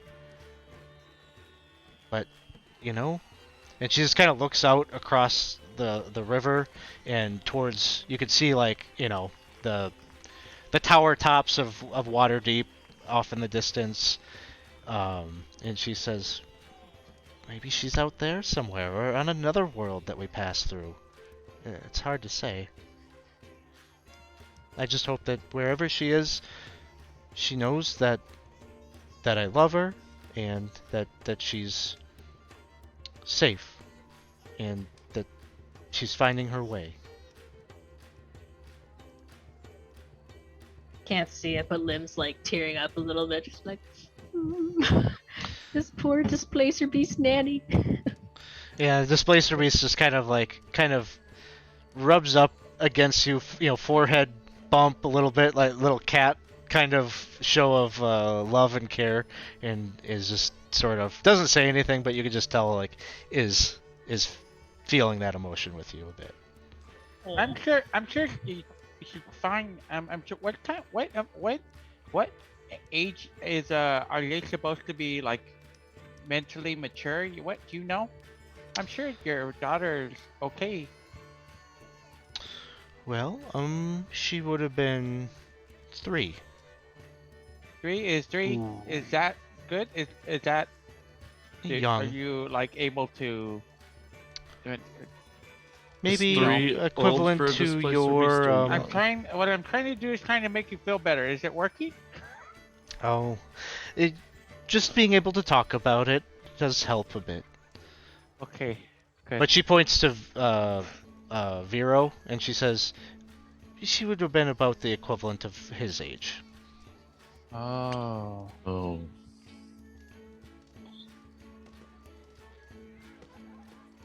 Yeah. So, She's not gonna anything- say anything, but she realized she's making a face, and she'll turn around. does anything Oh. that's disappeared ever reappear? Has it? Oh, I'm sure there are cases of such things. Things go missing and are found years later. But I'm not saying that it's a trend. Many people like you have come here looking for such trinkets or oddities. The one thing that let me ask you a question. When you lost these things, did you come to the carnival? Did you have a ticket? No, we didn't need a ticket then. No. Oh, this is the one constant. It seems that many of the people that have things that they have lost that don't turn up, they didn't have a ticket when they lost the thing. Well, we have a ticket now. So I what you're guess- saying is it's almost as if the prized possession became said ticket. There are certain rules. This carnival is native to the Feywild, and there are different rules there. One of the rules is that for anything maybe taken under false pretenses or ill-gotten, there needs to be balance. I don't know. I don't understand such things all that well myself, but it is just something I've heard others talk about on occasion. What does that have to do with Star? I don't know. Maybe nothing. Or maybe it's some transgression or something that I'm not understanding.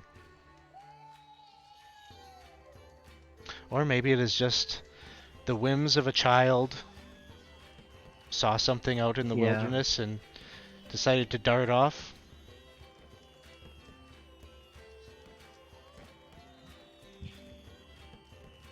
Anyway, I'm sorry that I couldn't find your things for you. I'll keep a lookout, and should anything come up, I will certainly reach out to you. Thank you for Thank checking in, for letting us Yeah. know. Are you Thank sure? you. I mean, I'm not. Are you sure you looked well enough? She was in there for quite a while. I'm pretty certain it was pretty thorough. I'd like to get eyes on this metal ball or this crystal ball that she was talking about that Star used to play with, and the boy almost played with. Is that nearby? Yeah, it's just like a small little ball, it looks kind of like that little thing that David Bowie played with in the beginning of the Labyrinth. It's just it's literally like a reflective ball. Oh, And I'll check that out. okay. A little too long if she doesn't stop me. She Assuming Star's not in there. Oh, no. Ordinary, looks like a pretty ordinary toy.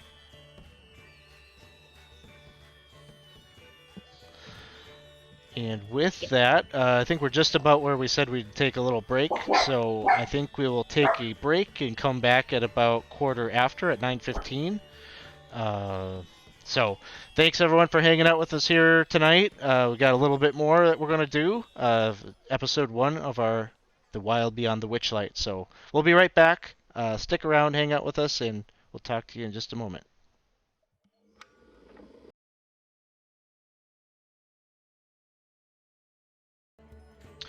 Hey, welcome back, everybody. Thanks for coming and hanging out with us here on 20 Sides to Every Story. And thanks, Raiders from Indigo Chameleon. Thanks for stopping by. We're doing our first session here tonight of The Wild Beyond the Witchlight. So if it's your first time checking out 20 Sides to Every Story, we definitely encourage you to come and hang out with us in our Discord. We have a really great community of people that just love all things tabletop.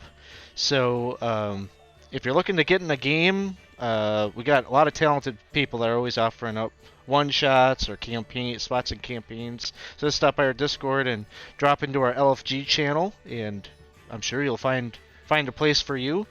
It's also just a great place to hang out and chat with other people. We also run a community campaign, which is another big feature of our channel and our community. Community campaign is kind of an open campaign. People drop in, drop out. Every session is a different combination of people. We've got like 32 people, I think, currently playing in that campaign, and the content of which we are playing Temple of Elemental Evil. So we're playing through the 5th edition conversion that Goodman Games just put out. So that could be an opportunity for you as well to get in a game. So jump in our Discord. Someone will point you in the right direction where you can get signed up for a game or find other people that are looking for players. So where we are currently, our characters here have all come to the carnival mostly because 8 years ago they lost something here. And the carnival shows up on the material plane once every 8 years. And so it is time, it has come back, and they have entered in, they bought their ticket, and almost right away went to the obvious place, the lost property wagon, to kind of see if they maybe for 8 years their things had been lingering there. They chatted up a displacer beast here who goes by the name of Dirlagraun, and she has told them that she herself has lost something. Her daughter, little displacer beast cub named Star, some number of years ago. So they're not alone in losing things. She doesn't really know exactly what the answer to all that is. Suggested to you that she had maybe talked to the owners of the carnival, Mr. Witch and Mr. Light, about Star's disappearance, but they seemed that they weren't able to really provide any assistance to help her find her. So she said she'd keep a lookout for your missing things, and sort of has gone back to attending to these miscreant kids that she's kind of running the makeshift daycare over here. So the 5 of you are back together. I don't think there's any obvious way forward, but you've got your map. You've got different locations on there that you might go and explore. What are you all thinking?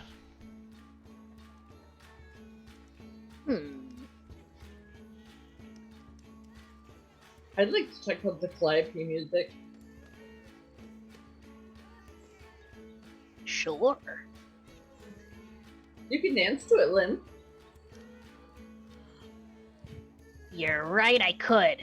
And she's gonna kind of like show off her very bad moves, be like, yes. Exactly.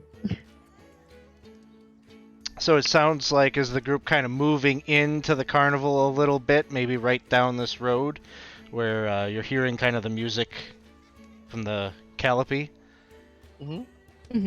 So you all begin to kind of walk. You're probably walking and talking about things that you might try to accomplish. I know, Arlo, you were thinking about trying to make your way over to the snail races, and others of you had talked about, maybe going and checking out some of the games and whatnot. You're probably in like this. We're definitely in like an hour or two of you being here at the carnival, and it's like full dark out. The stars are out. The sun has set. Plainly at this point. So you can see up ahead this brightly painted wagon that is spilling out this merry tune from the back of it. It's stationary. It's not moving or anything like that. But there is a monkey wearing a cloak covered with buttons that turns a handle at the wagon's rear, sending that music. Seems to be that's the mechanism for sending that music out into the air.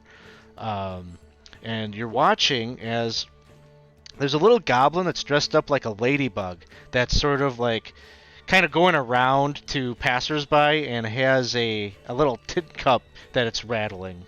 And it seems like it's moving up to different people that are sort of looking at it disinterested or kind of shooing him away.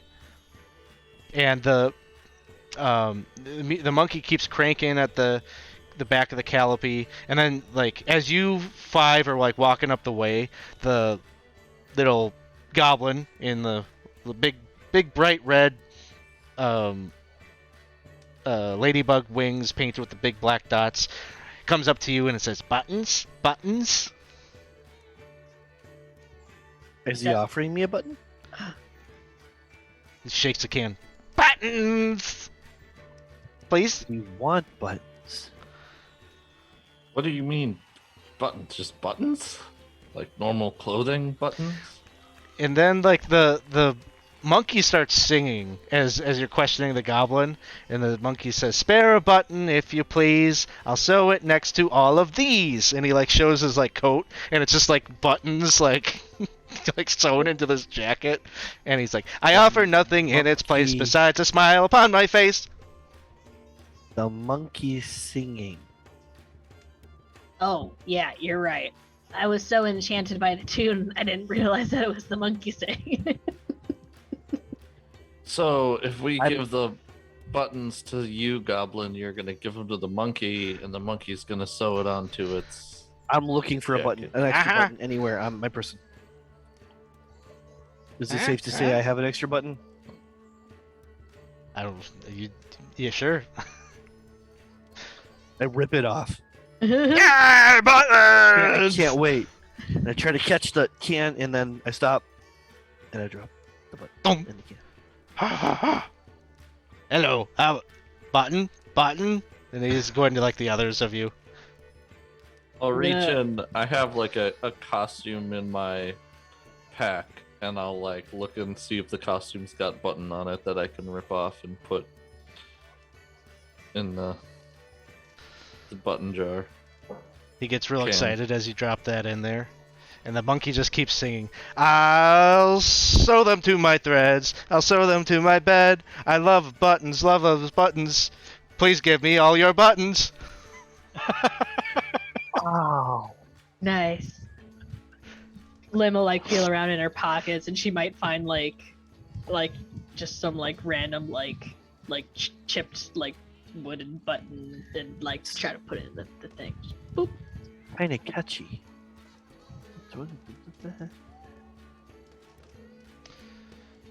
He really does like the buttons. Goblin scampers over to Vish. "You got any buttons?" Clink, clink, clink, clink, clink. Yes. Ah. She pulls out like gold coins and no, you want you, what? No buttons. Okay.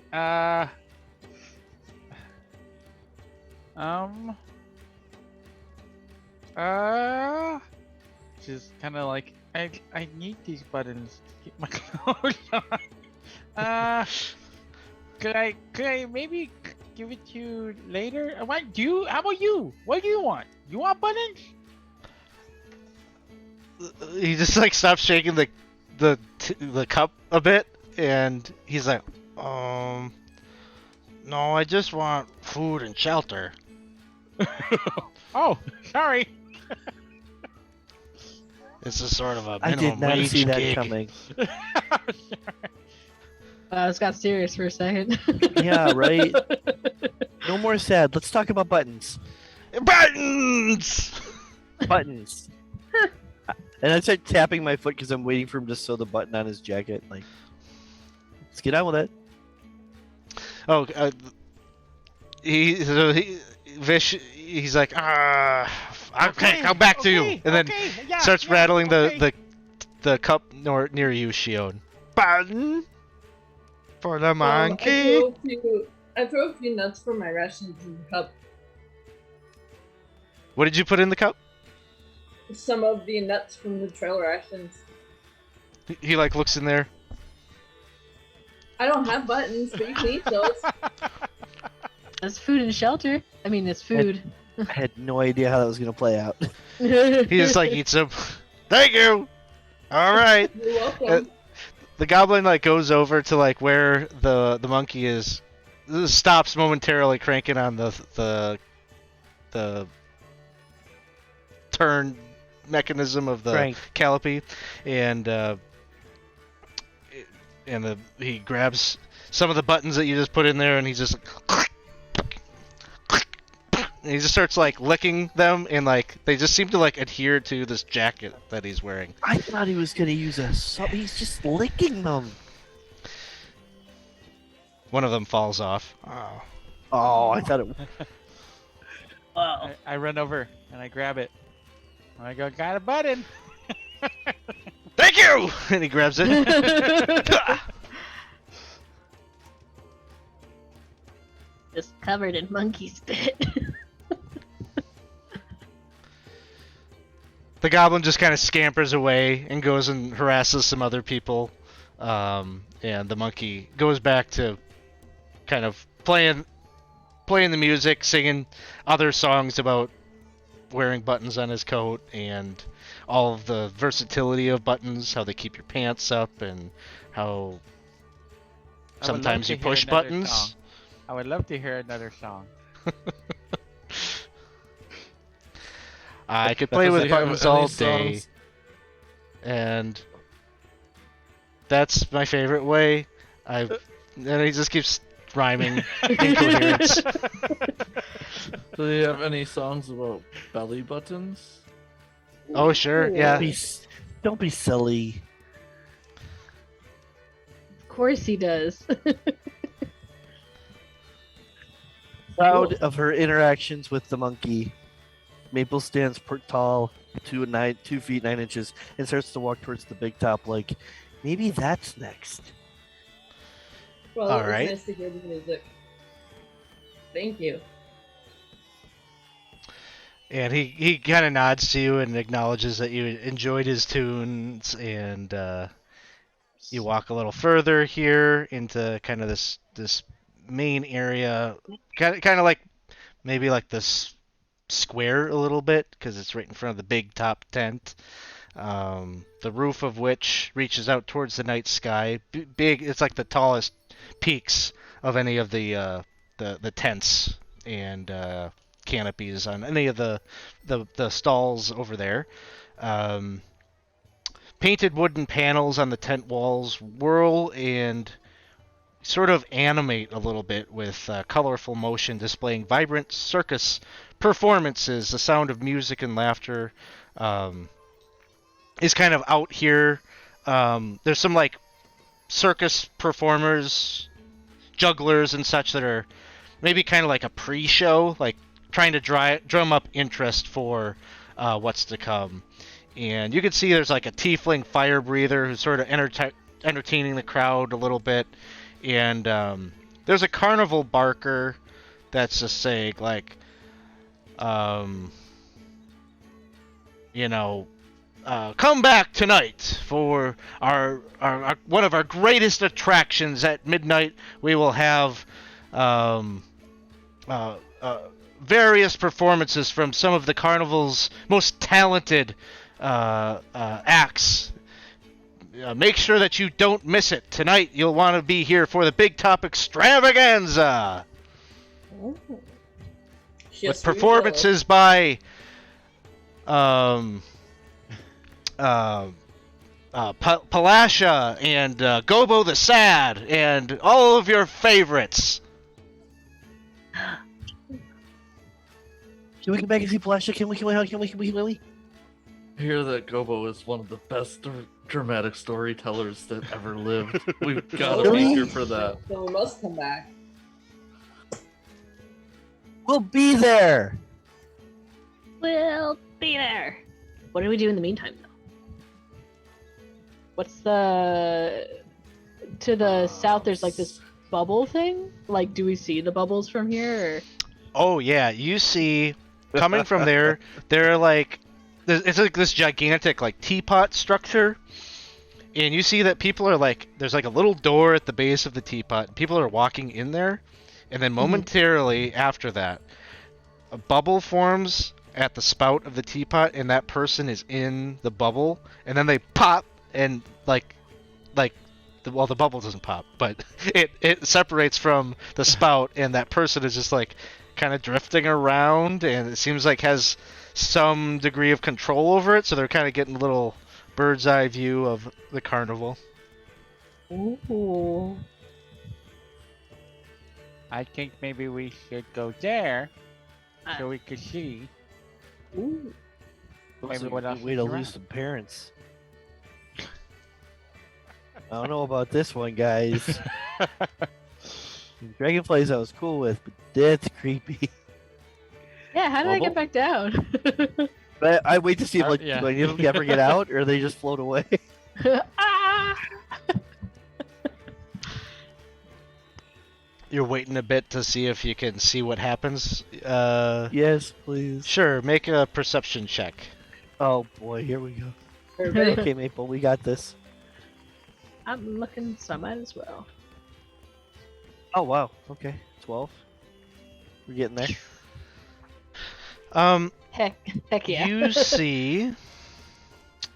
So what you see is, Lim, you definitely. So, Maple, you see one of the bubbles pops,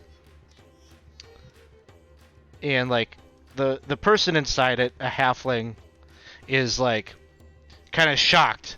It almost kind of looks like he wasn't expecting that to happen, but he doesn't fall like dramatically. He just kind of floats down, almost like a feather fall spell, a little bit. But Lim, you see that it indeed was not that person's intent for their bubble to pop, and you see that there is a Kenku not far away who has a blowgun in its hands and seems like it just shot a dart up there at the bubble. And Oh, snap. as soon as he does that, you see him just kind of look to his left, look to his right, and then darts away and runs into the crowd. I'm gonna grab Arlo's sleeve. I'm gonna tug on it and kind of motion in the direction and be like, "Did you see that? Did you see that? They're being a little butthole over there. They popped it. They popped the bubble? Yeah, What, that crow-looking thing? yeah, that thing. Huh. which one are you looking at? Oh, I see. Wait, was that any chance that was the same one that did any of you see that one over by the dragonflies earlier? Remember someone mentioned something about seeing a hand hit the dragonfly, cause it to go all wacky? There's a troublemaker here. Maybe he's the one stealing people's stuff. What if we follow him? Okay. Is he the one that stole my stuff? I mean, he's doing weird stuff, so maybe taking things isn't or maybe that's part of his deal. Hey, wait! She's gonna yell and start running. At this point, the Kenku has darted away almost immediately after it did the action. Okay. So by the time you have your little bit of chit chat and you look, he's disappeared. He's gone. Keep your eye out for the Kenku with Oh, hold the on. butterfly wings. Hold on. I'm gonna look. Is there anyone running the ride? You're looking at the teapot? Yeah. Okay. Yeah, when you so you're kind of watching it from afar, but you can see that there is a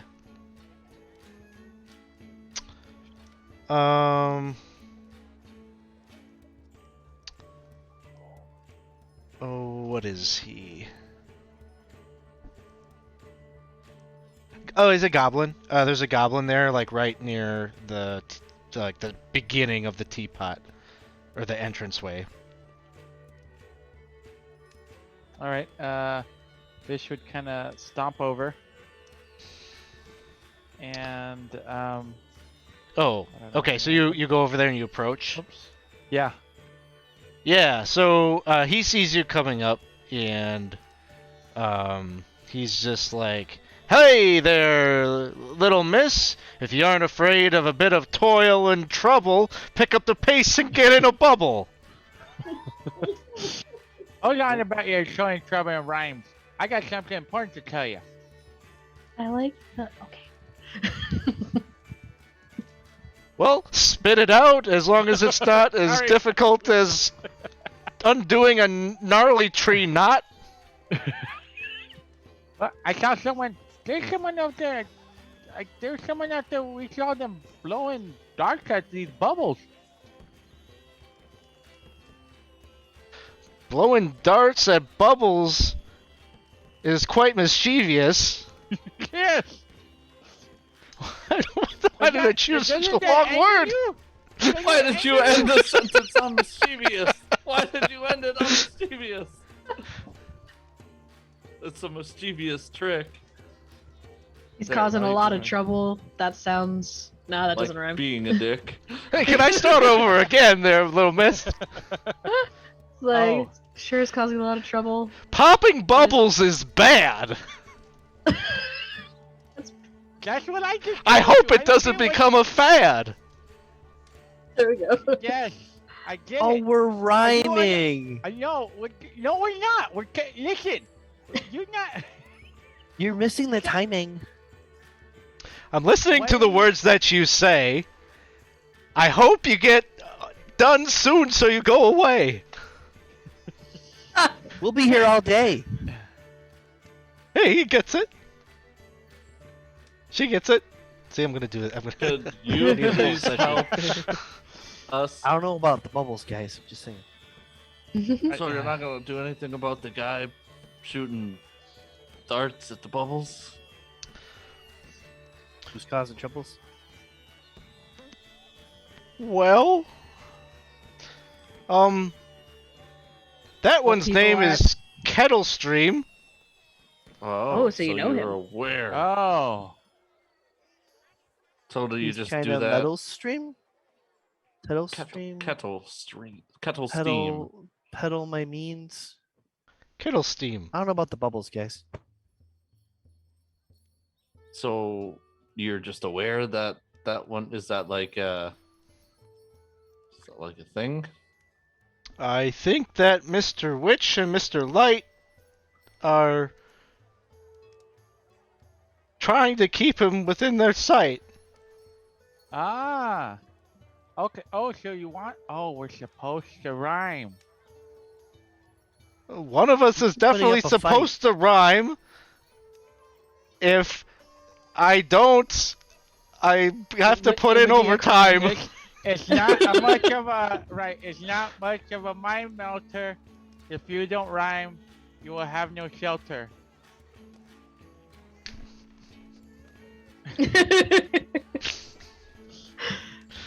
Helter skelter. You have to rhyme everything you say all day? Now you're Or catching you on. Go away. Or only while you're working? Okay, so what do you guys want? Oh, we just wanted you to know that. Uh-huh. To see if I you could appreciate it. stop rhyming. Well, I'm just kind of curious why you don't care that the guy's. It's not that I don't care. It's just I have to attend to the bubble thing, and my talents aren't really for catching Kenku. He's sort of a jerk. Has anyone Yeah. gotten out of a bubble since? Oh yeah, you always pop the bubble. It's there's no problem. It's totally safe, Oh. So, as you can see. do you pop, or like, does the person in the bubble pop the bubble and then they float down, or Yeah. like, does the bubble like land? Yeah. No, you just pop it whenever. So apparently Kettle Steam didn't understand his Ah. prank. Nice try. Oh, it's a prank. Well, I guess I don't know. I don't know what his That prank deal is. stank. You have He's been security running around all here? over the carnival, just being a jerk. There's security around here at work. Well, the big hobgoblin should be lurking around here somewhere. Burley. What? I got my ticket.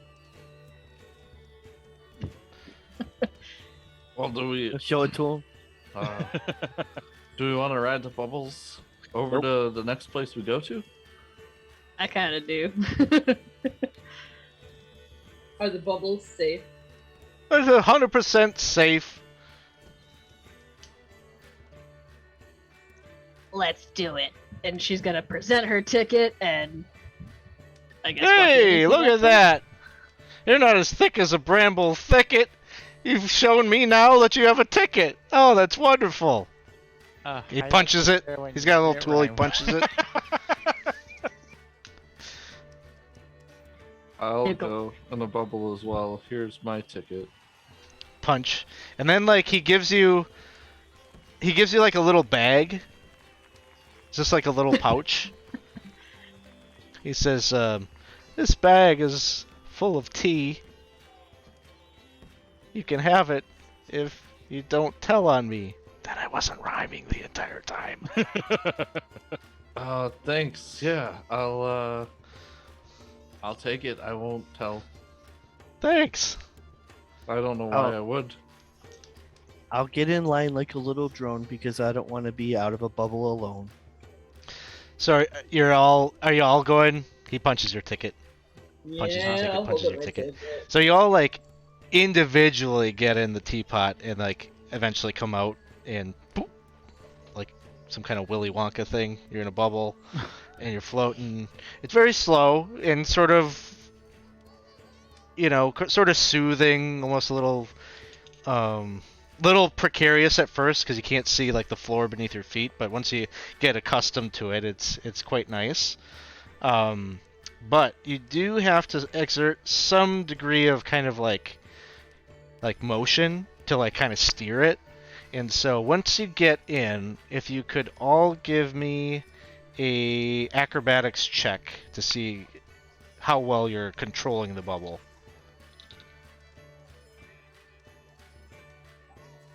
Yeah. I'm loving Maple.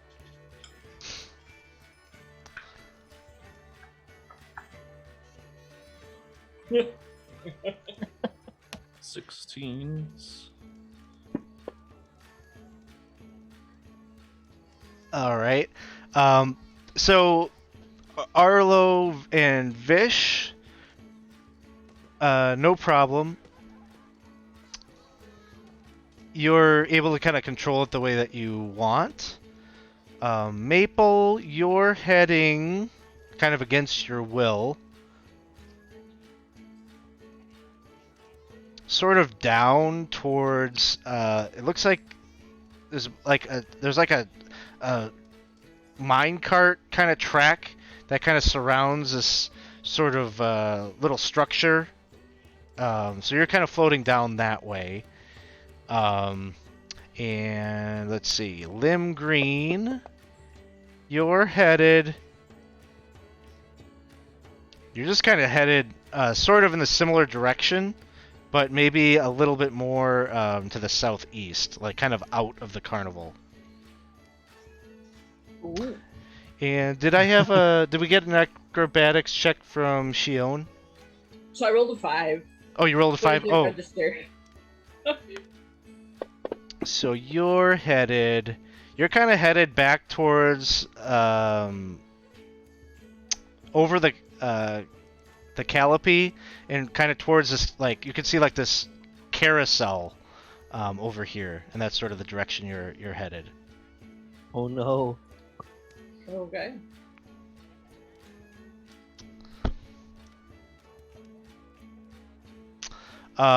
As that's happening, Vish, Arlo, what are the two of you doing? I would try to stay close to Arlo, and I would be looking for the giant hobgoblin. Okay, give me a perception check. Okay.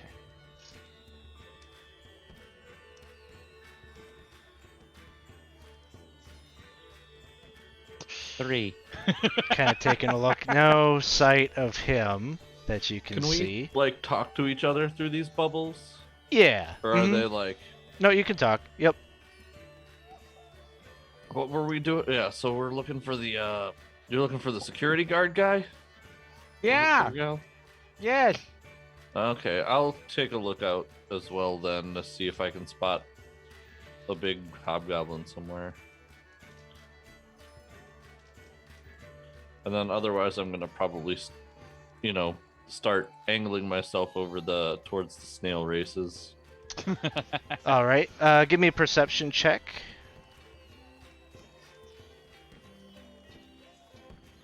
11. You don't readily see him.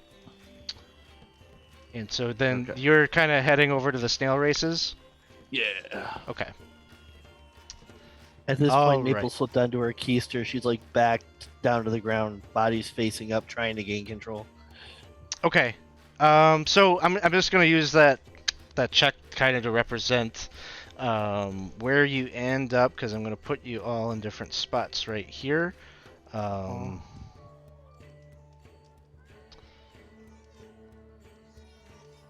Arlo and Vish, you're heading over to the snail racing. I'm going to check in first with Shion. Yep. You're trying best you can. You're trying to gain control of the bubble to no avail.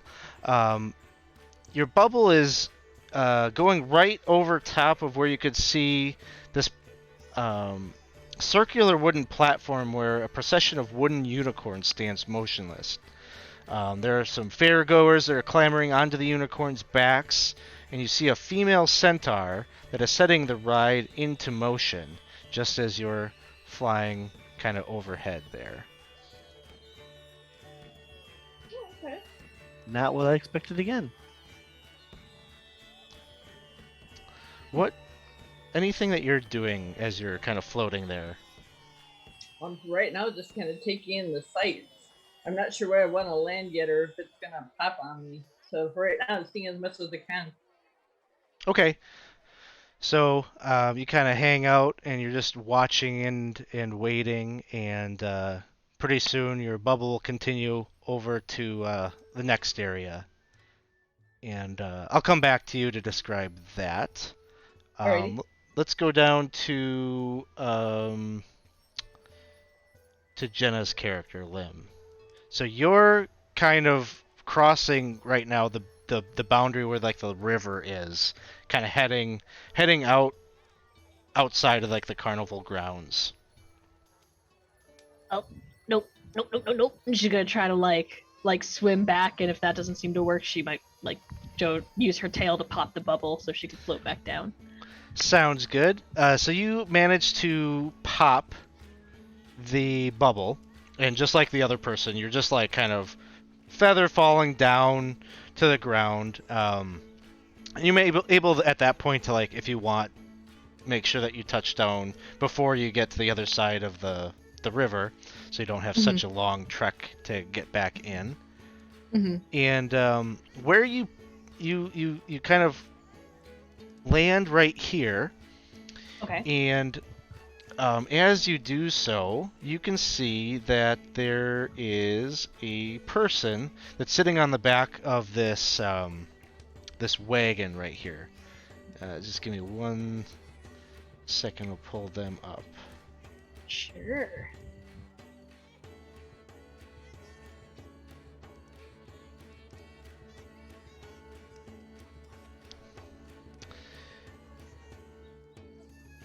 It's so different because I prepped this reading through D&D Beyond versus Fantasy Grounds, so I'm like trying to get myself to like the right little spot here. All good.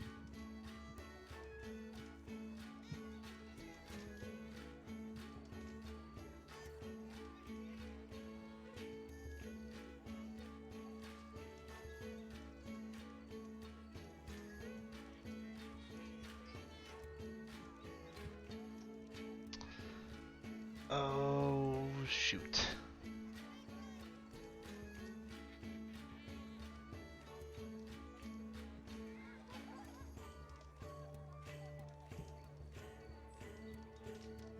Maybe I'll come back to you in just a second. Yeah, no worries. But I'll come back to you right after Maple. What are you up to? You're floating kind of right over where you see these mine carts kind of stacked around on this track. And now that you're like floating right over above it, you can see there's sort of like almost like a tunnel right here that seems like the track like kind of leads into, and you can see that there's a dwarf dressed like a wizard that's shouting, "Unlock the mysteries of your mind in the mystery mine!" He has these big bushy eyebrows, he's wearing a pointy hat, and he's holding a large clockwork contraption that's shaped like a giant eye. I'm gonna pop my bubble and head down to a spot where I can talk to him because he seems really interesting. All right, you do that. You safely land, and you manage to make your way over to him. And he looks at you and he says, "Just one ticket punch to enter the mystery mine. Do you think you have what it takes? Are you a thrill seeker?" I think I'm gonna wait for my friends though. Oh, even better. This is a great ride to go on with friends. You can compare your experiences and see what you saw in the mystery mine. Mystery mine. Yes. Okay, we got separated at the bubble pop. I'll be back. Oh, all right. And I like rush off to try to figure out what happened to Line. Sounds good. I'm coming back over to you, Lim. Bim. Lim. And so I just need to get this picture up.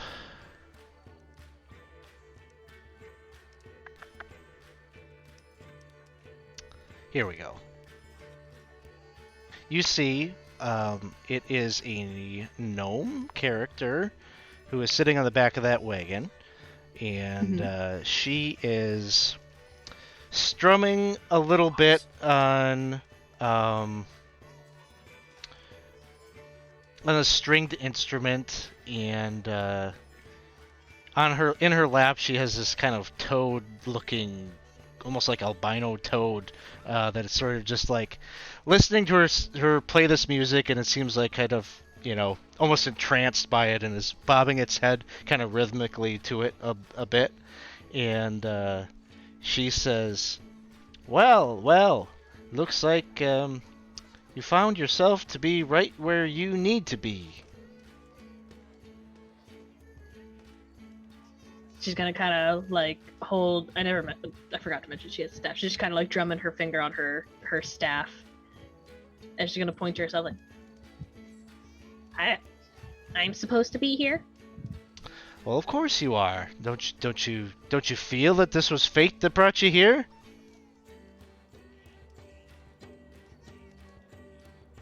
Maybe. And I'm gonna move a little closer. Got a If free you- ticket, didn't you? Whoa. This actually does catch her by surprise. She kind of like, huh. How did you know that? Because I'm the one that bought it for you, silly. Why? I mean, thank you, but why? Well, maybe I don't even know exactly why, but one of my little strings here, boom, told me I should do it. Oh. Well, thank you, String. That was really nice of you. And nice of you. What's your name, by the way? I'm Lim. My name is Eliwick Tumblestrum. Sorry. Hello there. Oh. I have a large family.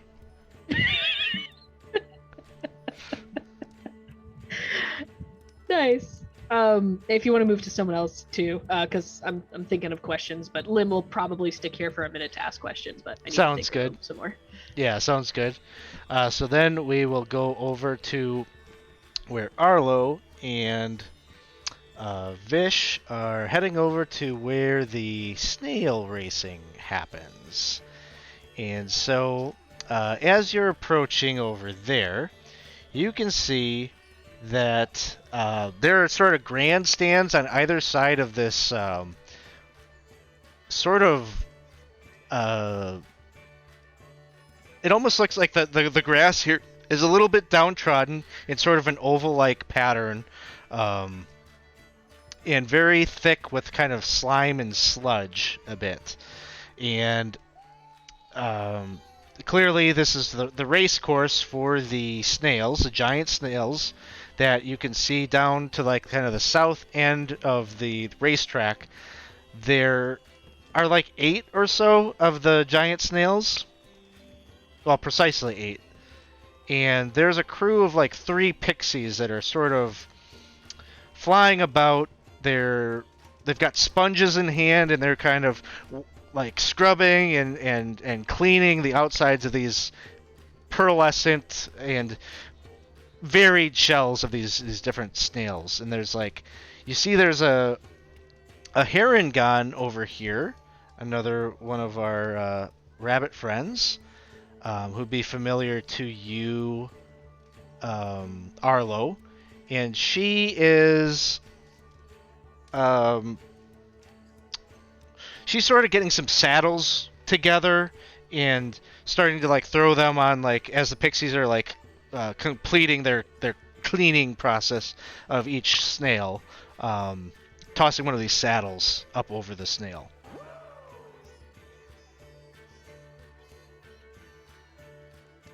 Ooh, I want to pop my bubble and go talk to my Herringen friend, my old friend from...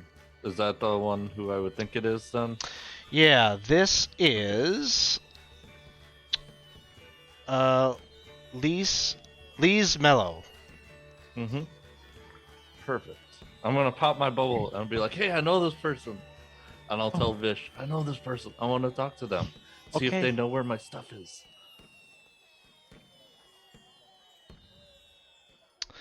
And So then I'll float down.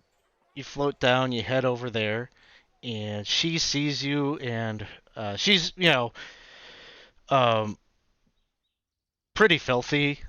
She's just got like kind of like dirt and grime on her like kind of overalls, and even her face is a little like she's been working. You're like getting these races going, and she sees you and she says, "Oh, Arlo, is that you?"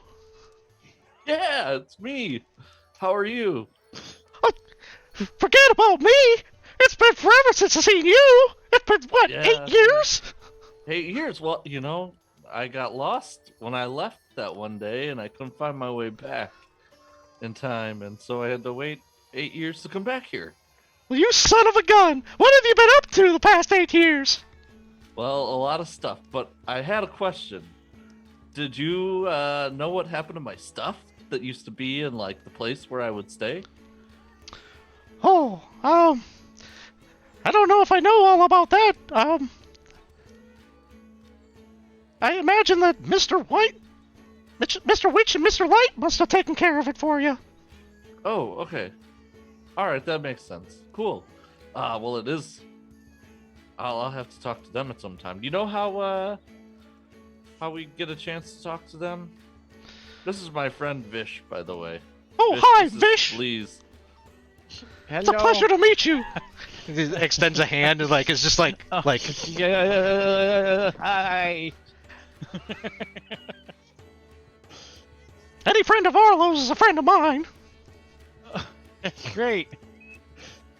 Well, Oh, you said you might. Actually, I had lost something too. We went to the lost and found. We couldn't find it. They couldn't find it there. well, what are you looking for? You might have seen them. They're they're really nice. They're these tinkering tools. They're made of coral, and there are 3 that have pink ribbons, and there are 7 pieces that have purple ribbons. Each one is engraved in special ruins. At least that's what my father said. Or my grandpa said that they each mean. Hey, I'm sorry, mister, but I got a race to get started here, and you're gonna write me a novel about your grandfather's tools you missed. Yeah. Yeah. Did you find out? Do you know? I didn't. I don't know where they are, but your grandfather must be real upset. He's not. He's not. Well, that's No, good he's for you, dead. I guess. You know, if I lost my He bucket, died. my bucket He that I died. used to feed, No, he died. he's dead. My grandpa's dead. Yes. Oh, well, now it's a sad story. Sure is. Thanks. Would you like to brace a snail? Maybe to cheer you up? Yes. Okay, it's a ticket punch, though. I'm sorry about your grandfather, but you still need to punch the ticket. Yep, we have tickets. Show them your ticket. Oh, okay. There you go. He punches it. You're not or gonna she rhyme, punches it. right? Okay. I don't do that. The teapot guy, that's him. That's his Okay, thing. good. Actually, a lot of people around here like rhyming, but I'm not any good at it. Oh, what about you, Fish? Or not Fish? You're Fish. Arlo. I wish. Yeah, I'll ride a snail. Oh, good. All right. Here's a ticket. So, How's the snail racing been going? Is it still exciting and stuff? oh, you know it. These fellas can really book it. I don't need to tell you that. You know that. And so, she's gonna kind of help you get kind of situated and whatnot with the snails. There's some other like racers that kind of step up. They want to take their turn, their ride on the giant snails. And so, each of you can see that the pixies had like painted like a color or an emblem. Something to like designate each of these snails differently. What I don't know. Pick a color there, Arlo. Yellow? So she Or is says, that "Oh, not- oh no, yeah, you can have the yellow one. That one's name is Flower Flash. Flower Flash. Okay. Yep. She's been having a winning streak as of late, so that's a good choice. You got a good eye. How about you, sir, ma'am? The missing tools." I like the green one. Oh, that's Quickleaf. Yes. That's a good choice too. Really? Is there a winning streak? No, but Oh. I just tell everyone that it was a good choice because that's what I have to do. I know. Kill him. All right, so snail race. I've got a little tracker here. We don't have to like roll initiative or anything, but basically, it's just like kind of a series of like skill checks to see who ends up in the lead. And so she as like all the snails are getting lined up and people are getting ready, there are people in the stands that are like watching patiently, like waiting for the races to kick off. And she goes over and she's got like this little like little device in her hands, and she says, "All right, racers, are you ready? All right, great. Yes. 1, 2, 3, go!" And she like pulls this little string, a little pop, and some confetti goes, and then you can see some of those that are pretty practiced in this, their snails are just like like a bullet train on the track, just like goes like 80 feet in one round. So both of you, if you could, give me a animal handling check. Right. Ugh, 10. Ooh. 17. Ooh. Arlo, been a little bit. It's still moving pretty fast, but you're just having a hard time. Like, it's moving so fast that you're having a hard time, like, kind of keeping it to the inner track, and like you're just like not like finding like the most efficient way to get around. But Vish, you're just like a natural with this. Like, you grab the reins and you just kind of are like bumping some people out of the way a little bit. What am I doing? Little Help! Tokyo drift around the corner, and like you knock a couple of them to the side. She's like getting knocked on the saddle, like kind of going sideways, like not knowing what she's doing. She's just like, ah! All right. Go ahead then and go ahead and give it another try. Basically, Vish, you're like a solid 20 feet in the lead. 8. And 6. Oh, the two of you are starting to drift to the back a little bit. And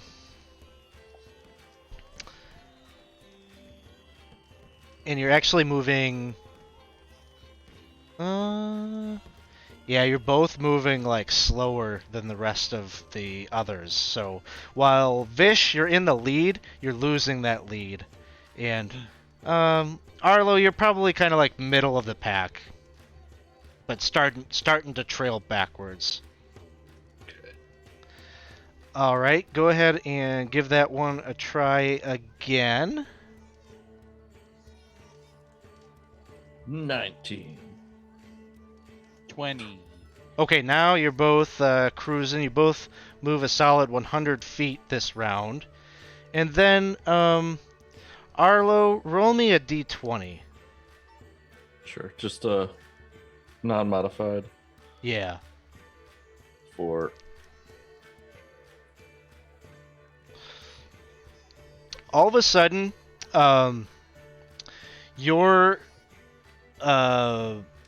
snail like starts to kind of like slow down a bit, and it's like kind of like jerking around a little bit, and it just seems to be squirming, and you're kind of losing control of it, and it starts to move very much sluggish.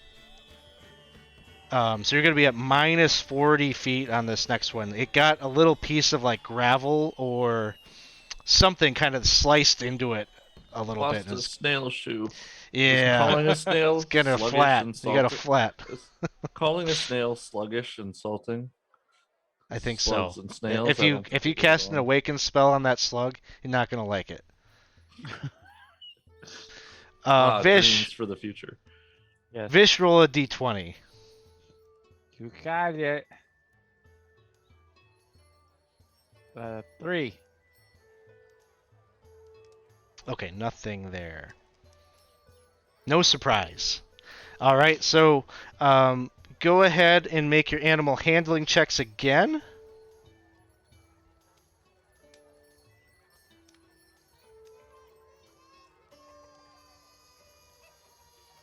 16.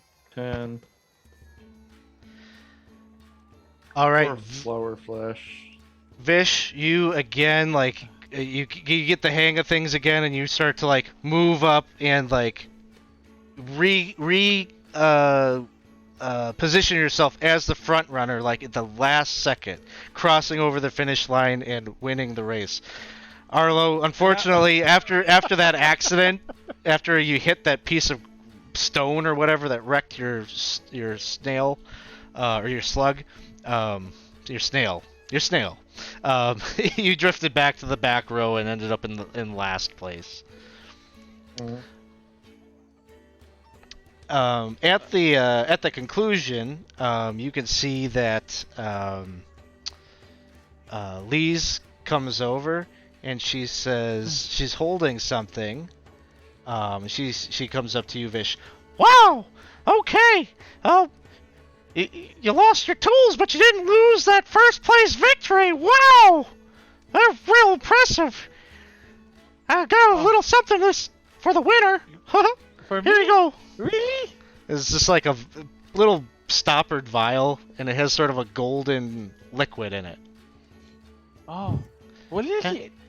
Anytime you need to feel a little luck or a little need to, it's sort of a luck potion, I guess. Oh, luck potion. Yeah, okay.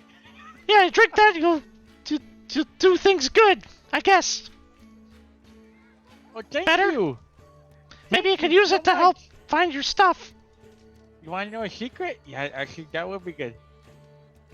Yeah, know a secret? I'm game for a secret. I had no idea what I was doing. It was terrifying. Well, that's That's part of racing. horrible. It's Yeah, I know it's an Very. adrenaline rush, but apparently it channeled that fear and he really pulled through. Come back anytime. Thank you. Arlo, I don't know how to say it, but that was god awful. I don't know what happened to you out there. Yeah, I don't know. I really have a hard time with directions and controlling things ever since, I don't know. Something's not right. Well, I got you something. I know it ain't much. Here, have a stick. Oh, well, thank you. Oh. But it's not just a stick. I guess it's better to say, be more accurate to call it a wand. Oh, well, that does sound better than just a stick. Does it do anything special? Is it like just point and say something? Yeah, you gotta say disco. Disco? Well, not until you're ready to go, but it'll make some lights appear. Okay, so Like it just like causes a party. Maybe under the right circumstances, it could have a party situation. In the wrong situations, it'd just be weird and awkward and Well, that sounds more like me. yeah. Well, good know luck what you finding want. your stuff. You Thank might you. check Thank you. the staff area. Maybe someone's seen it there. I don't know. Okay, You know who'd be a good person to talk to? Would be that, you remember that old bugbear? Burley? Hurley? Burley? Pearly. Oh, yeah, maybe. with a I don't B. know. Refresh my memory.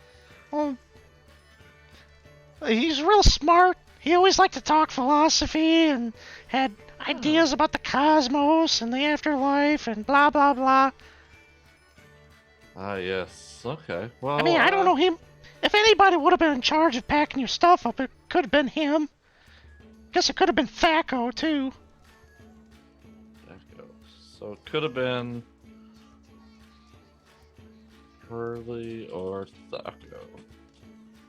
Alright, well, I'll check with some of them. Thank you so much. It's great to see you again. And I think with that, that'll probably be our last scene of the evening. We got the group kind of split up, checking out different things. We've got Lim is talking to a gnome, who seems to be maybe the person that got the tickets for everyone to get in.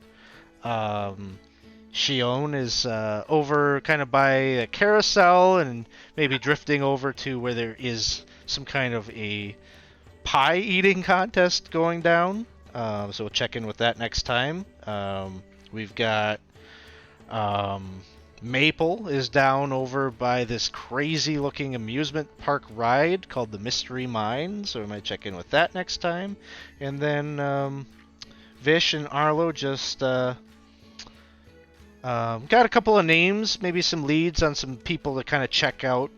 Sort of points you over in this direction, the staff area, right behind the big top, as maybe a place to go find either Thaco or Burley.